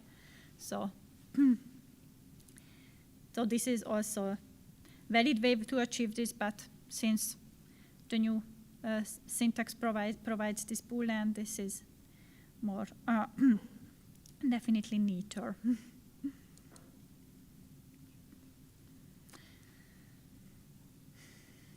So that's also a bit a question to you, that what do you think, what are some usages for these Boolean variables? When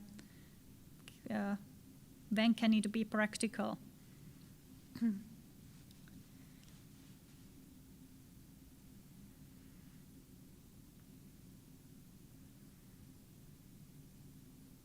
you use these Boolean variables to stop the command line from out, or for asking for certain questions? Like, is there terminology? No, and then you don't have to provide terminology 1 definition, terminology 2 definition. I am not sure whether it is possible. What you can definitely do is to go here and let's say I also have a Boolean which is include docs section, and then here I say that the default value of this reference docs depends on that block on that include docs section, so that if it is true, then reference docs is some example docs, else let's say otherwise I keep it empty, and I hope I get the syntax for it right.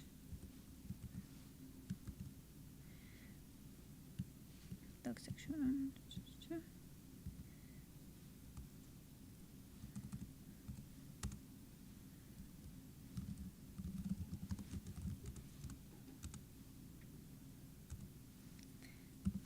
So if I say here that yes, include docs section, then the default value is some example docs. And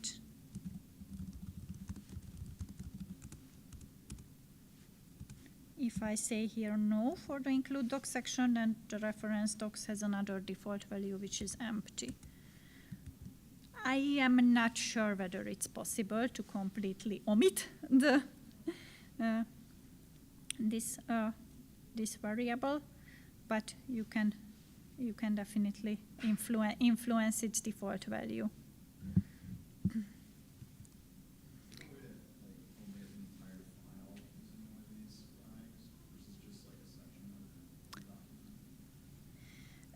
So for omit with the Jinja if statement, you can't omit an entire file. What is a quite usual practice with this software template project is to use actually a hook for it. So it's often in a way that there are multiple, so for example, there is code or configuration prepared for multiple environments in the template, and then you choose one of the environments. For example, whether to use requirements.txt or pyproject.toml, and then the files which are irrelevant for your setup get deleted after project generation in the post-gen project hook. That's the usual workflow for if you want to omit a whole file.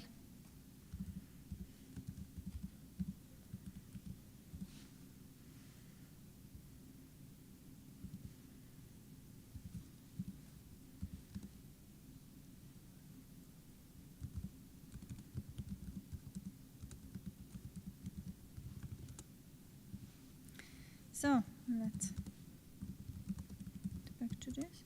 Other questions or other ideas? What should be conditional? Could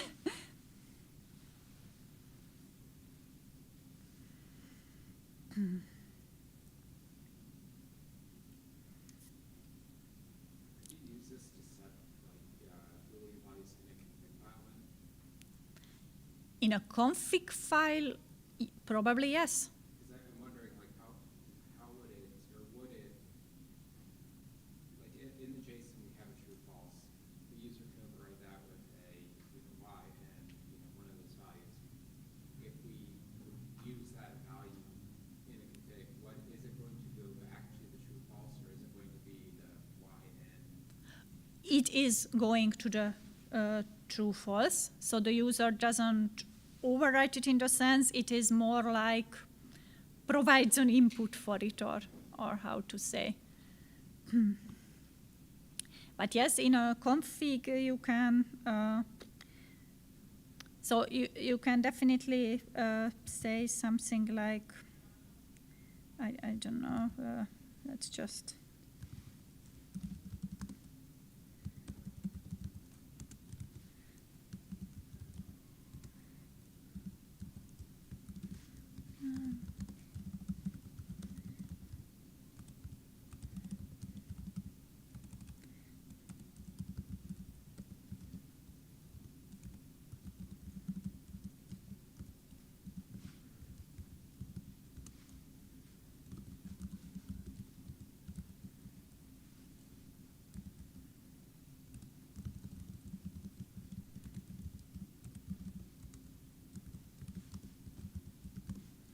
so something like that is valid. And you could even say that, I don't know, instead of this include, so that would be also an option where you perhaps, you can use a Boolean variable, but instead you can also say that you define a working dir amber variable, and if it is filled, then it should be used, and if it isn't set at all, then this line just should disappear from the config file. So this is a bit more similar to the use case we had the previous one, where we looked at the trueness, falseness of a string.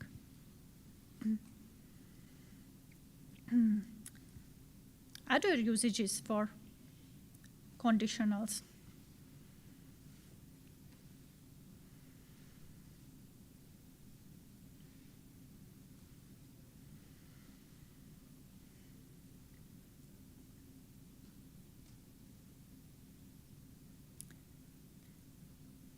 So I would say that in some cases it's really like with, for example, with this configuration variable, that some cases we just don't need it at all, for example, and remove it. Another usage of Boolean is that can be especially frequent in documentation, where you say that, okay, detailed installation instructions, that is a very relevant part for some kind of documentation, not that much for another. So, in the, or you could also say that you have two different versions of it, and if you, depending on the Boolean variable, you render the shorter or the longer one. For example, depending on the complexity of your topic. One other usage which I have often observed is, again, for a software project, is, so to say, adding advanced content. So, for example, if I just want to generate a very quick Python project for trying out something like features of a library, then probably I need only a few files. If I really want to set up a library which I will perhaps use in production code, then of course I also need developer tools like Black and perhaps even CI system and things like that, and those are often managed in the templates with these Boolean variables. That do you want a CI? Yes, and there we can also observe this, that that the default values of the next variables depend on whether I choose to set up a CI or not.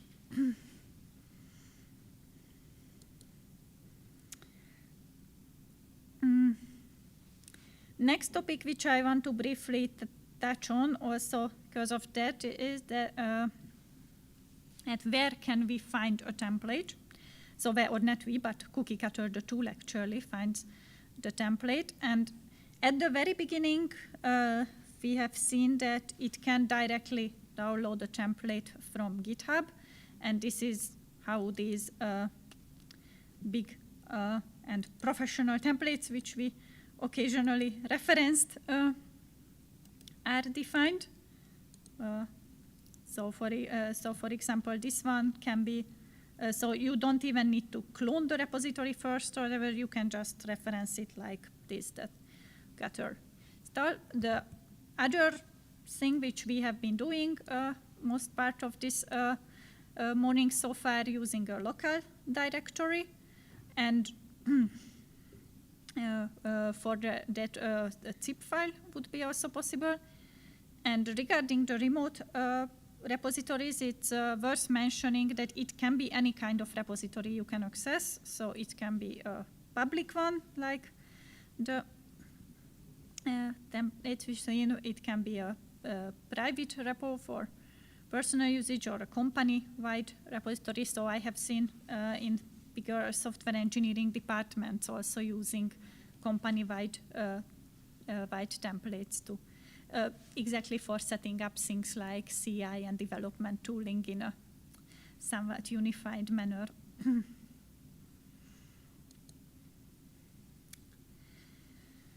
So, and talking about infrastructure and setup, I wanted to briefly mention this topic as well.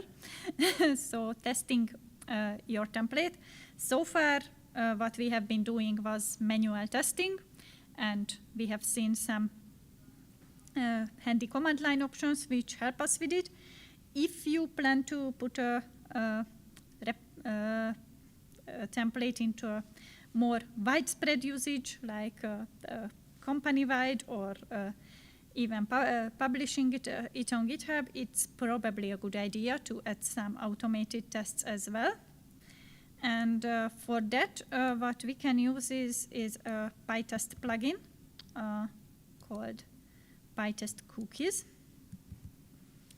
So you can just briefly take a look at it. But what it so its main feature is that it provides a fixture. And that makes the testing a bit testing in PyTest easier, because you can reference it the same way as the built-in PyTest fixtures. So I just want to show some very different examples. So this is a quite small from a quite small template of mine, which has a basic conditional, whether the template should generate a single command or a multiple commands application.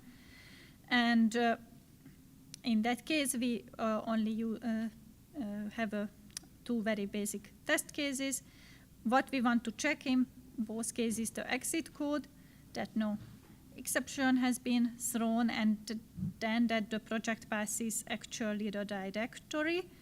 As you might observe, this catches some big errors, and it makes it ensures that the parameter combinations I want to allow are really allowed, but it doesn't really provide us any more verifications whether the content is actually correct, whether the replacements were happening, and so on and so on. So this is really, this is for from a very small and not so template of mine. And then as a contrast, I would like to show this one again from the Django official template. And I found it interesting because of how they approach the test setup, that if you remember, this is the project which has like a quite huge Cookiecutter JSON file with many different configuration options in it. And I don't know this template in detail, so please don't expect any more specific explanation. But what we can see in the tests very nicely, that most of these combinations, or many of these, are actually supported. So you can really combine arbitrary cloud provider and mail service and front-end pipeline and whatever. But there are some of them which are actually not supported. And what the tests do, so the they use parameterized PyTest tests, and what they do is that they go through all these supported combinations and do similar checks what we have seen above, with a bit more, with some more advanced checks as well. For example, about the so some assertions about the path as well. And the next one is something I find a really cool idea, to say that they don't just validate that, okay, some directory has been generated, the passes are there, that sounds great.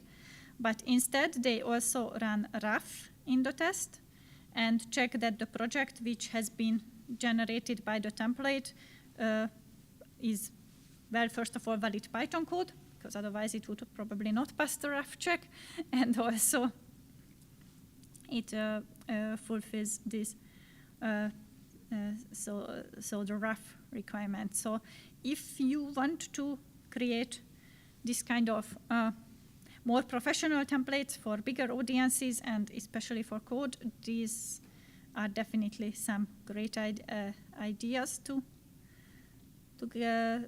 look at. And again, this PyTest cookies is the plugin which I can recommend for this.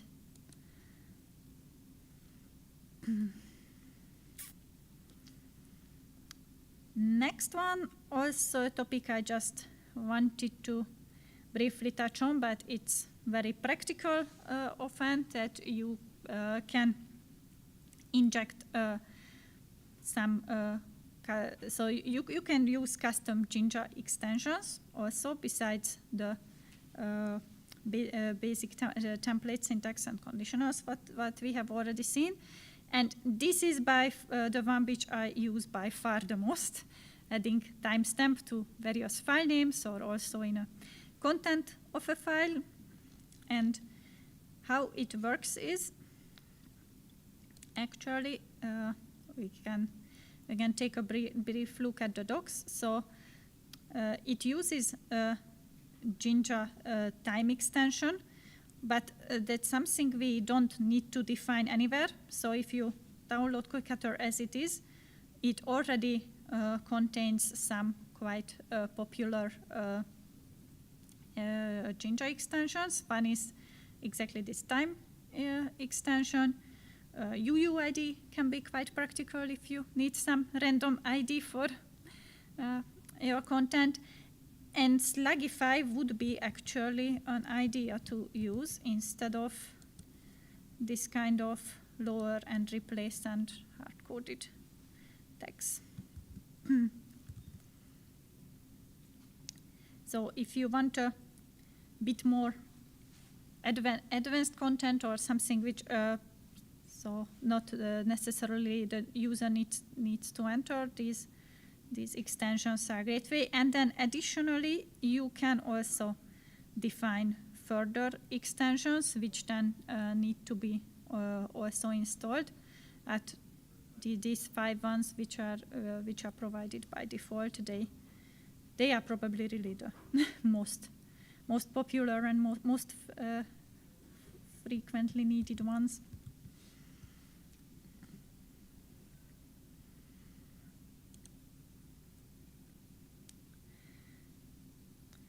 So, no, that's not quite. Yeah, our next topic would be actually something which we have already mentioned multiple times when you were asking how can we do this or that, and the answer has been multiple times hooks. So I would say that will be the next thing we are going to explore after the break. Any questions for so far? Cool. And I would say let's meet again at 11 o'clock. What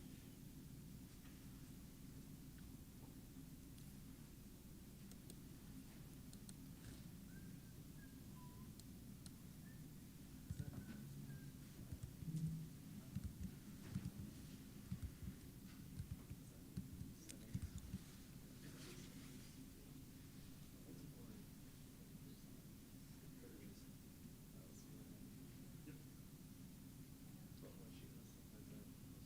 meeting?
happens if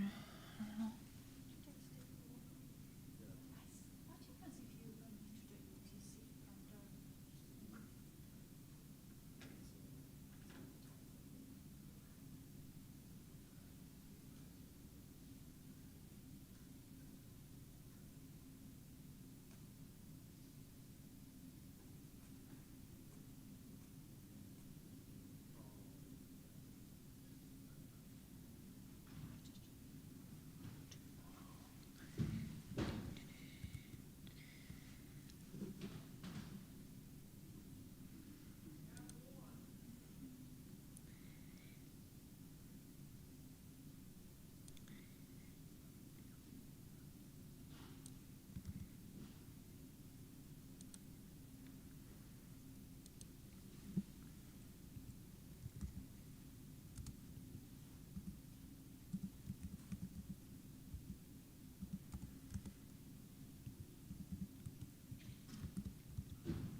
So welcome back, and before we proceed with hooks, I just wanted to briefly mention a question related to a previous topic.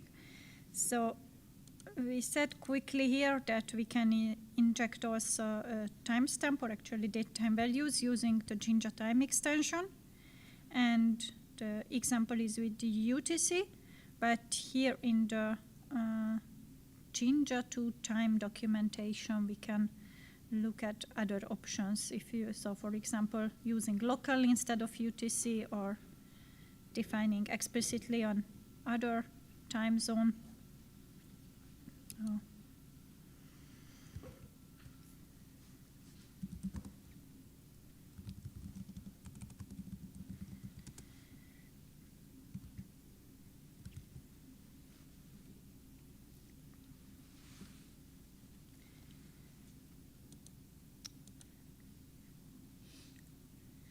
So as the next topic, I would like to talk about hooks.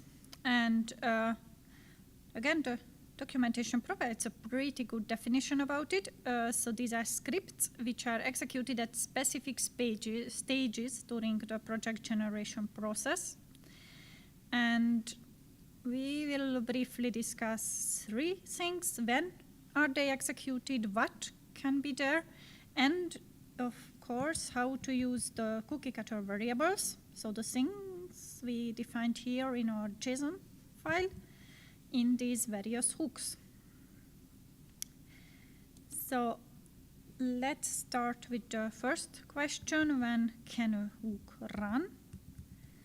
And there is also a cool overview about the types of hooks and when and where they run here in the documentation. And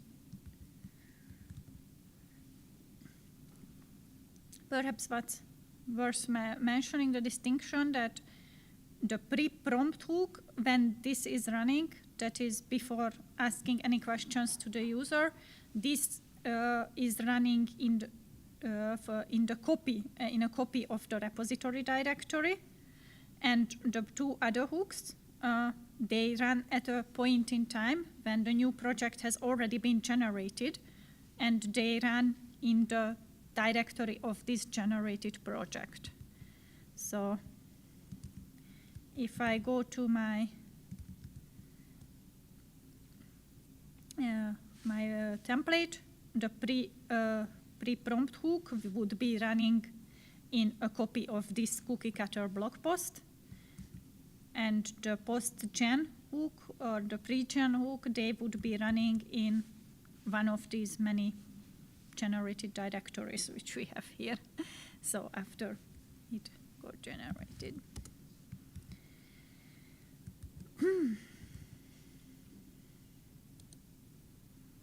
What can be in a hook?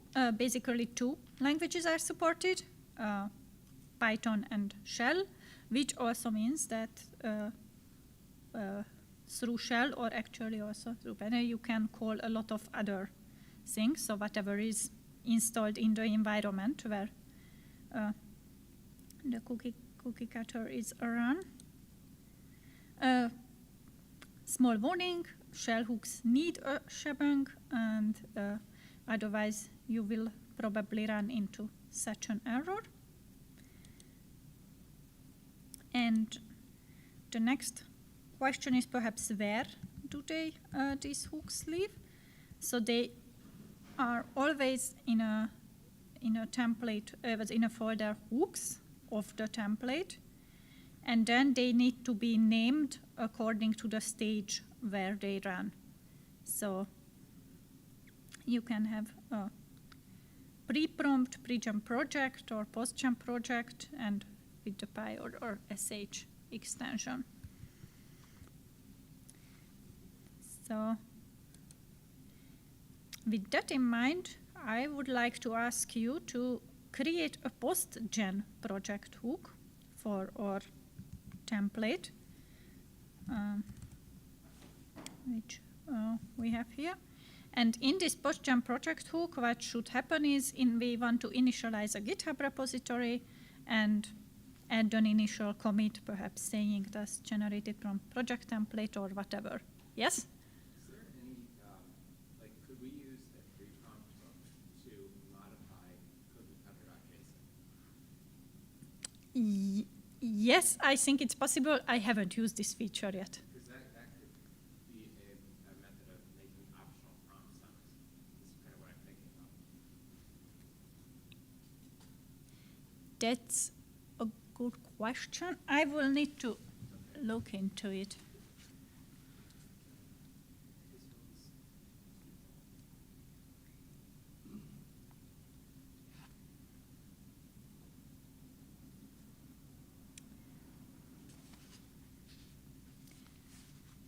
So, sorry, let's take 5 minutes for this post-gen project.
So let's take a look at this exercise. So we want to create a PostGen project hook, which initializes a GitHub repository, because if we have this new project, why not put it under version control? So the very first thing we want to do is to create a new directory for our hooks. And then we also want to create a new file, which is called PostGen project. And I will go for a shell script now, because what we are actually going to do is just calling git init and then adding everything to the staging and then commit it with some basic commit message. So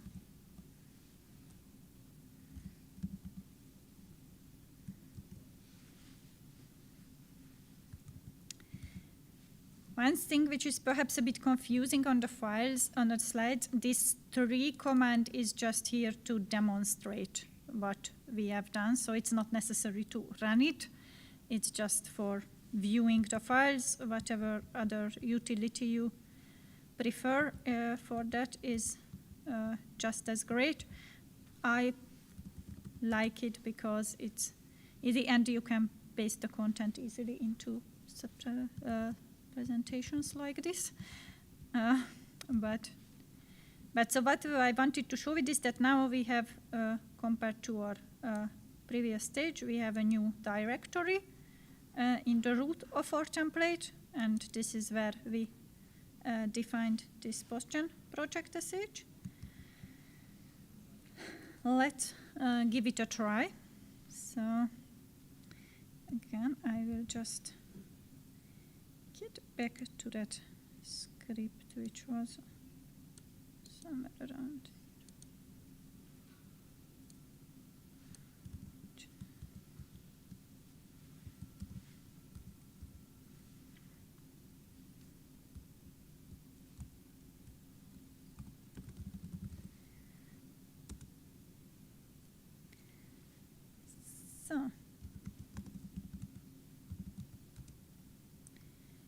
So this is our project we have generated. It looks pretty similar as before, but if I look, if I run git log, I can see that it is already a Git repository, and it also has this initial commit. So apparently that was successful.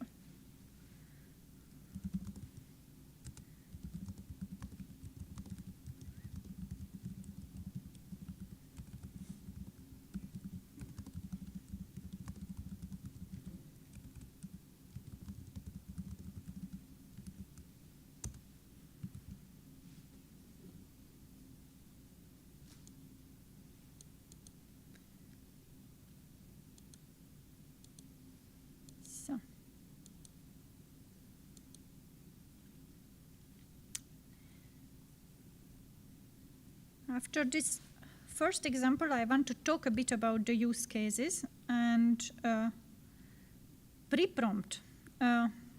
This is one which is probably mainly relevant for software projects, because it is often used for verifying the environment, that various things which are supposed to be here for the generated project are installed, and it almost serves like a validation purpose. Here I would again distinguish that, okay, if I create something, a template for a personal usage where I can assume that PyEnv is here and various things are installed, it's probably less necessary.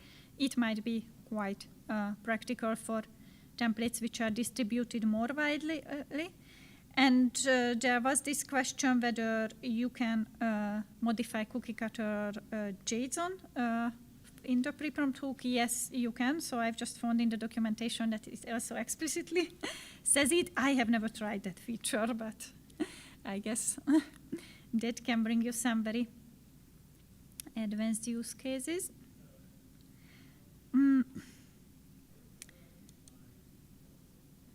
pre-gen project hook use cases, that is mainly used for validating the input of what has been just provided by the user in various ways. And for that, we can come to our next topic, that we would like to actually access these variables which have been provided. So we can, and that for that we can use again a very similar syntax to the ones which we saw in the content of the files. Look at the, so be aware of the quotation marks, that they need to be there, so that the value of the title will be really added to a string Python variable. So this is actually the next example which I wanted to show. So this time we already have our hooks here, and besides our post-gen project, now we are going to add a pre-gen project.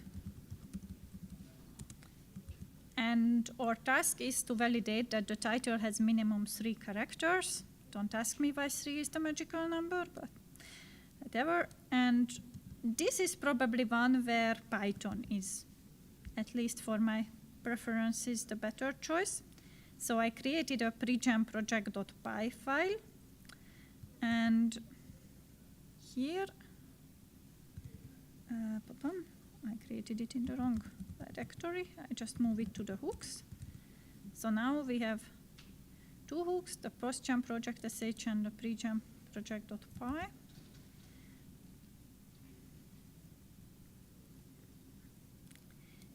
And here we can add a validation like this.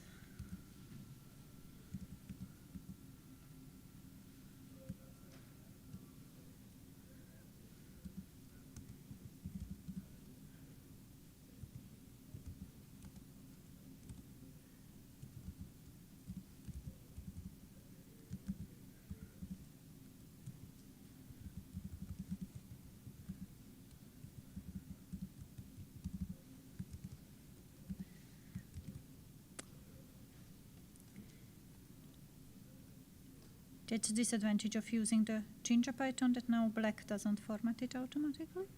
But let's try this out quickly. And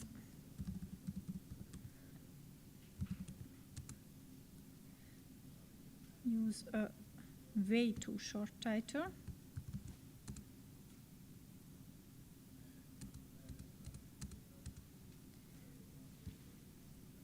And here we got the error that the title must be minimum 3 characters long, and the hook script failed.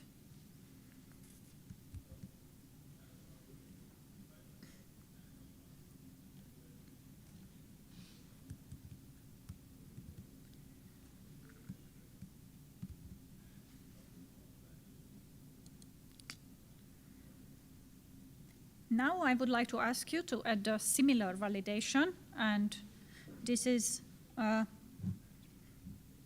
phrased intentionally a bit vague. So we would like to validate that the module name is valid, and you can come up with any kind of validations you prefer for this.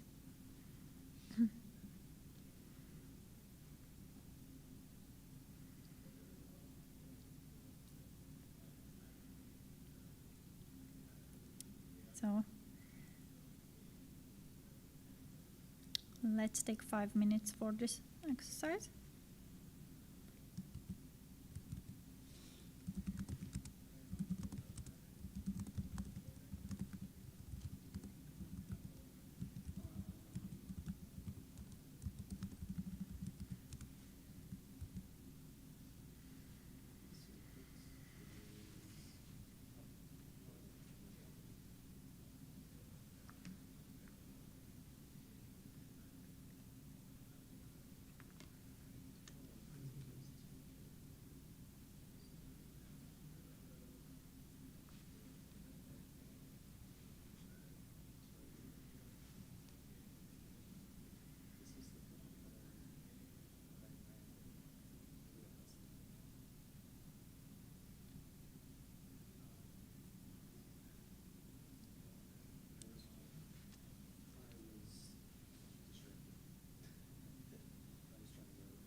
So let's just look at one of the possible solutions, and probably a more basic one this time. So again, we want to have the validation probably in the very same region project file, probably even in the same validate params module, and we want to. So again, we would like to access the variable value with this syntax, and we need the quotes because it's a string variable. And now let's say that if the module name, I hope I get it right, starts with double underscore, then we want to raise an error. Actually this one should be done.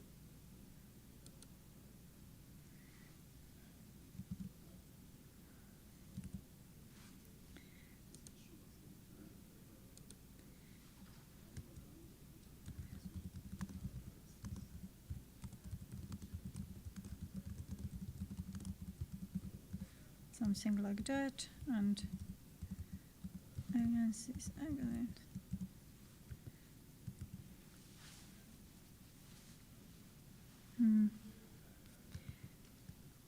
And let's just try to test it out quickly.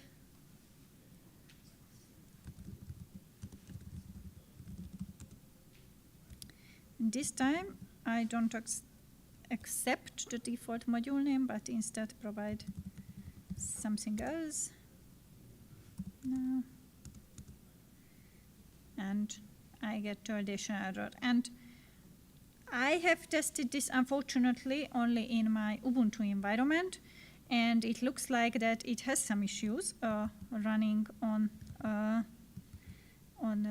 Windows. So sorry for that if it doesn't work as expected.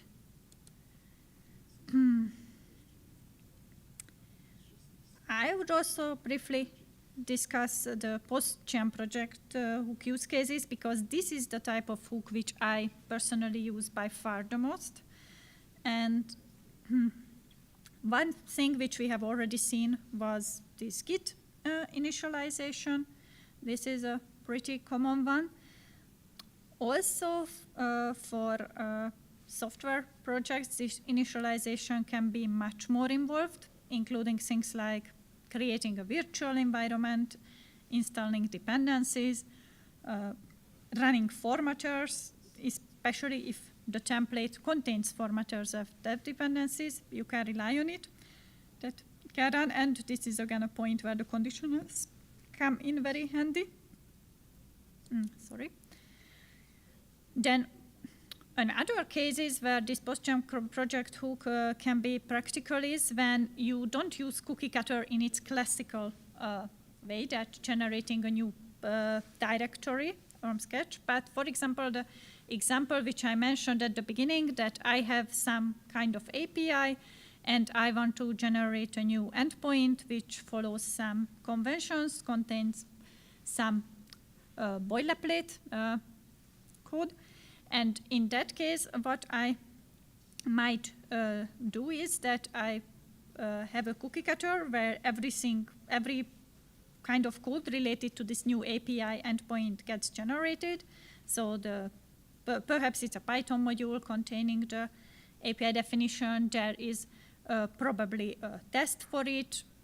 We might even have separate unit and integration tests, a test fixture. Then we might have some documentation related to that. I generate all this in one single Cookiecutter template, and then in the post-jam project hook, I include some script to move it into the project where it belongs to the right place in the folder structure. So this way, it can be used not just for creating new project from scratch, but adding some generating project which is compatible perhaps with an existing large system and some legacy requirements. Then we mentioned this use case which somebody asked, think in a previous session that how can we make a whole file conditional if we think that it's not necessary. The standard way to do is again in the PostGen project hook. And yes, this moving around files we have just mentioned. Some best practices about scripts. Usually the same things as scripts for generally. And yes, if you are going to distribute it like I know, then perhaps testing it in multiple environments is also a good idea. Hook should be robust and handle errors gracefully. That's a quote directly from here. And if a hook exits with a non-zero status, the project generation halts and the whole generated directory is cleaned. Meaning, sometimes adding this to the mix can increase the complexity of the whole template quite a lot. So depending on the use case, I would say that if we add some kind of hook, it might make sense to make it a bit more sophisticated and make sure the errors are handled properly. This modularity is, of course, always a good point, especially if you want to use multiple things, because one thing to keep in mind is that the file has a predetermined name, so they need to be called PostGen project or PreGen project, so depending in which stage they are supposed to run, but they can actually call other files and even other libraries, whatever. So if you want to have a very involved project setup where things are created and files are moved around, it might make sense to split it into different modules, or at least within the module into different functions. Again, in the same way, if the script is supposed to run longer or do multiple things, it may make sense to notify the user about it. This might be more of a personal preference. I intentionally chose the two examples, one in Shell, one in Python, because I think they both have their very valid places. I personally would say that if it's a more complex use case involving conditionals and things like that, my preference would be Python.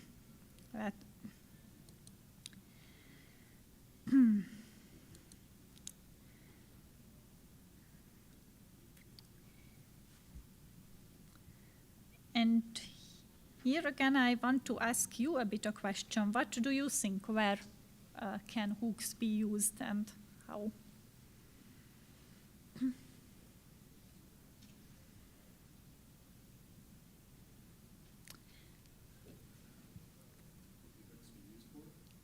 Sorry? Was that the question? What can hooks be used What can hooks be used for? Yeah. Importing image folders to a new project. Importing image folders. That's a cool one, yeah. The formatting part is really critical because depending on the length of your project and stuff like that, your lines might end up going off the limit that you define. So that's one of the most useful. Yes, absolutely. So for example, for Python templates, I usually have a black at the end of it, and again, because if it is in the templates, if it is in the listed in the template as a dependency, and you can be sure how to set up the directory, so the virtual environment for it, then you can rely on its existence.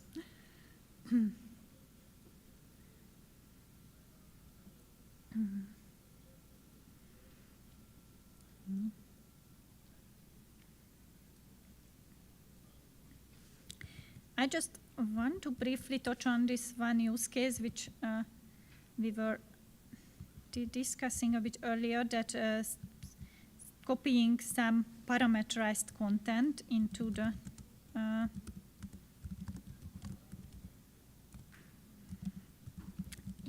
into the newly generated project. So let me quickly create 2 files.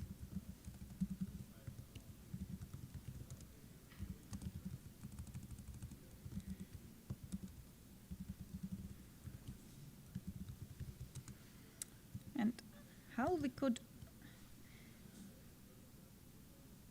So what we said was that we want to define a variable here whose value is actually a path. Let's say this time only a file, but file path, and I even added this file 1.txt now as a default value. And then I could say that I have a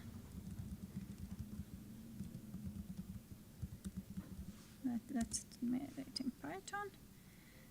So again, I want to access the file path.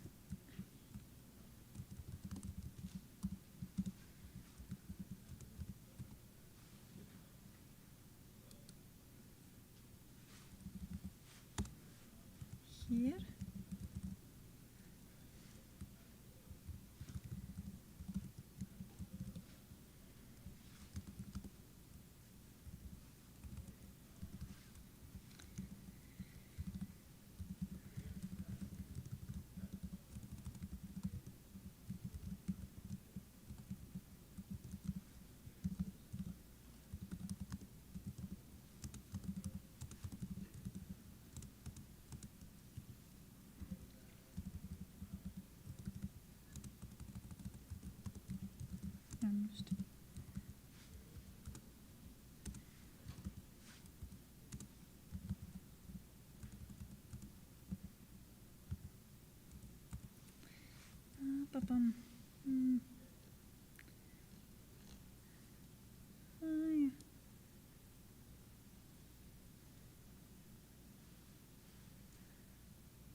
And I guess it's so we can use shutil or some other litis to actually copy this additional file to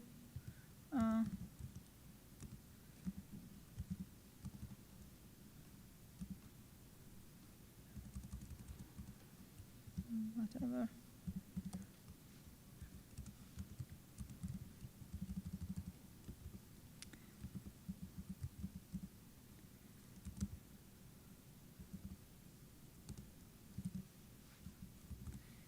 I'm not sure about the syntax now, but we could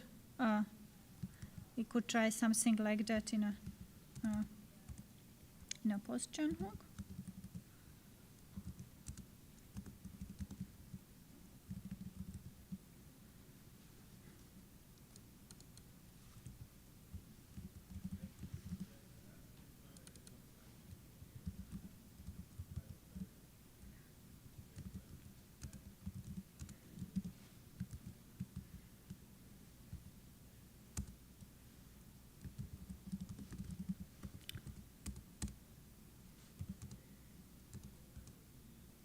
So I want to pull this demo file, and if I go into my new project now, it also contains the file 1 txt, which I provided as a parameter here. And instead here, that's what we could do with the large image folders or whatever, that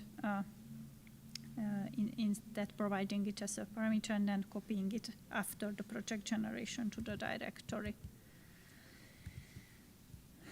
So these are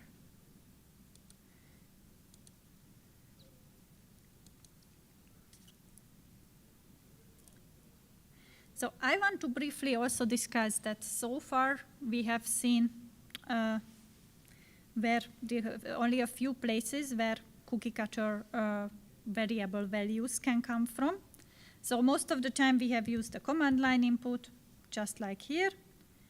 Then occasionally we use this default value in Cookiecutter JSON, the way I just edit the name of this file as a default so that I don't need to enter it. And there was this extra context, which we used actually two ways. We could say here that we define a custom title in the command line. And also we have seen it in the tests briefly, that they also use some kind of extra context. And besides that, there are two options I would like to briefly at least mention. And one is this replay. And this works in a way that whenever you run a Cookiecutter, it actually creates a JSON file which enables you to replay the execution with the very same values later. Or in other words, it persists your input, what you have provided via the command line and default values and whatever, and fetches it when you run the same template again. By the way, I think that's something documentation should do much more often, to phrase the same thing in multiple ways, because it can be very helpful. But if we now look into this directory, which is mentioned here, so I see here a replay file for the two Cookiecutters, which I have already run in this environment. And if I just open it with code, because the syntax highlighting is nicer here, we can see exactly the same parameters which we used for the execution in the last example when we were copying this arbitrary file in post generation to the template. So it looks very similar to our cookiecutter.json in the template actually, with the difference that all of this is wrapped in a Cookiecutter wrapper, so to say, and it also contains some private variables which are using this underscore prefix which we briefly saw, and then there is an additional underscore Cookiecutter which is, I think, only for the variables provided, but I am not sure exactly how this mechanism works. What we can do with that is to say that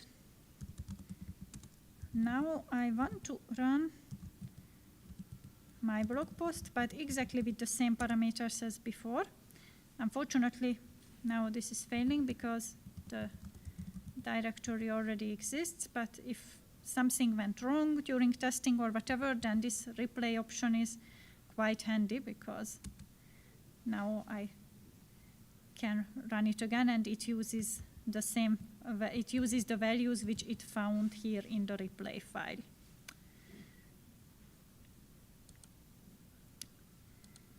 And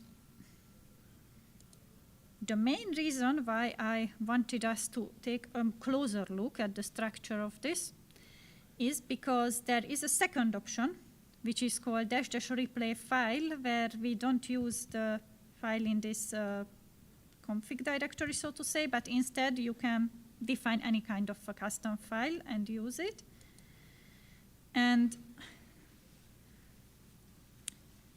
I just prepared a very basic example for this, that for example, that in this blog post project, we can say that if we are writing frequently about regular expressions, we want to have some predefined values for the docs, for the docs properties, for regular expressions.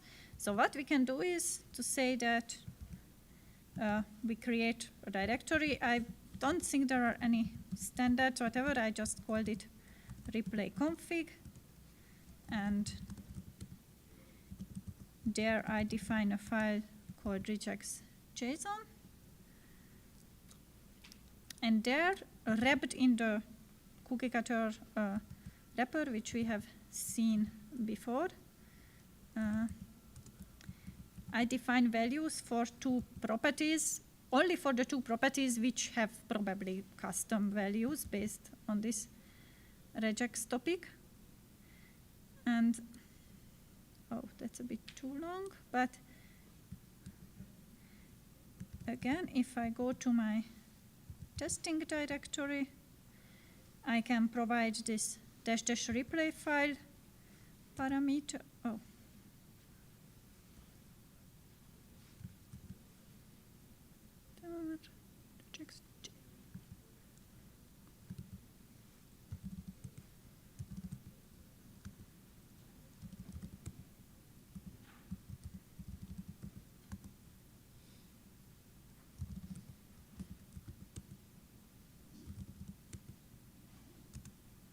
Yes, I have no idea what I missed for the stored version of the command, but anyway, now I can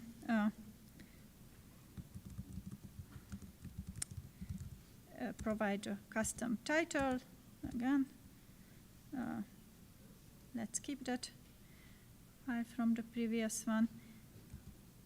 And now it doesn't even ask me for the documentation properties, but instead gets them from the replay file, which I defined. And I just take a brief look at the generated version.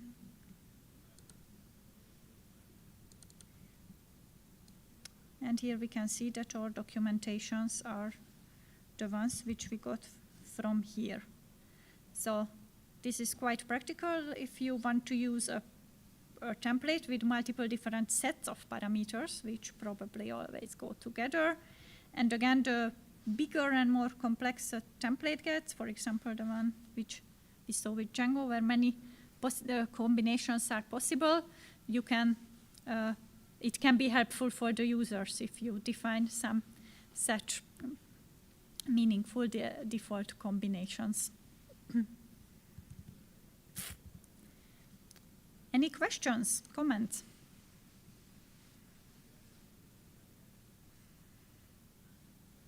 Yes? Can you comma create environment from an environment.yaml file using one of those?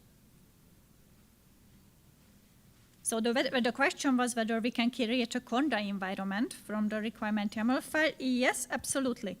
So that is, for that I would perhaps use again, so I would definitely use a PostGen project stage, because after everything has been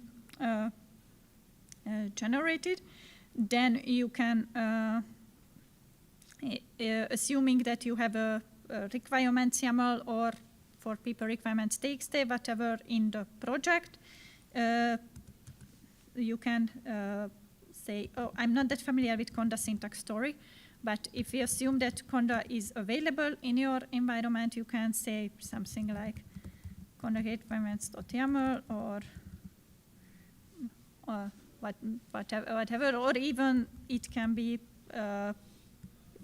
parameterized that you if you use a variable value from it. So that is actually a quite cool use case to initialize a project. I use it all the time for personal stuff, and for templates which are distributed in wider environment, I am all like, okay, in that case, I would need to include some checks that do they really have poetry installed and things like that. So, but combined with a check, perhaps in the pre-prompt, saying that, okay, do you have everything installed? And afterwards, calling it, that's very possible. Perhaps another caveat here is that Cookiecutter itself doesn't need an internet connection, especially if you are using, so if you are using a local template, it can just run, and it might be surprising for users, so you should probably warn users if it does in the script any step which then downloads things and requires internet. But that's actually a quite good use case for virtual environment creation, so for a post-gen script. Other questions, comments?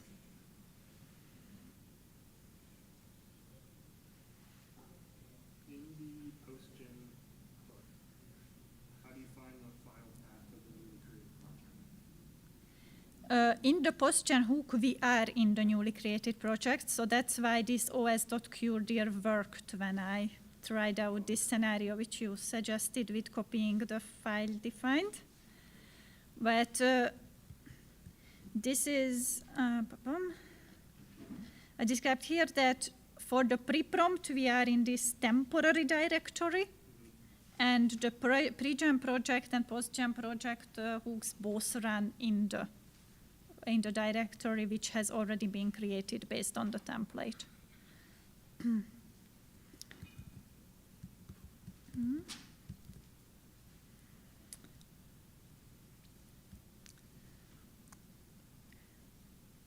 Further questions?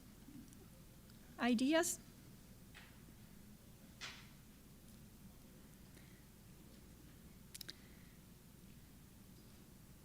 And in that case, I would like to thank you, all of you, for your participation and all the active suggestions, comments and questions. And if you have any other comments, something to discuss, feel free to reach out during the conference or whatever. And and yeah, I think that it's really a cool tool, which even with just the very basic elements, you can build quite some things, and with more sophisticated options, you can get quite interesting templates out of it. So thanks a lot again.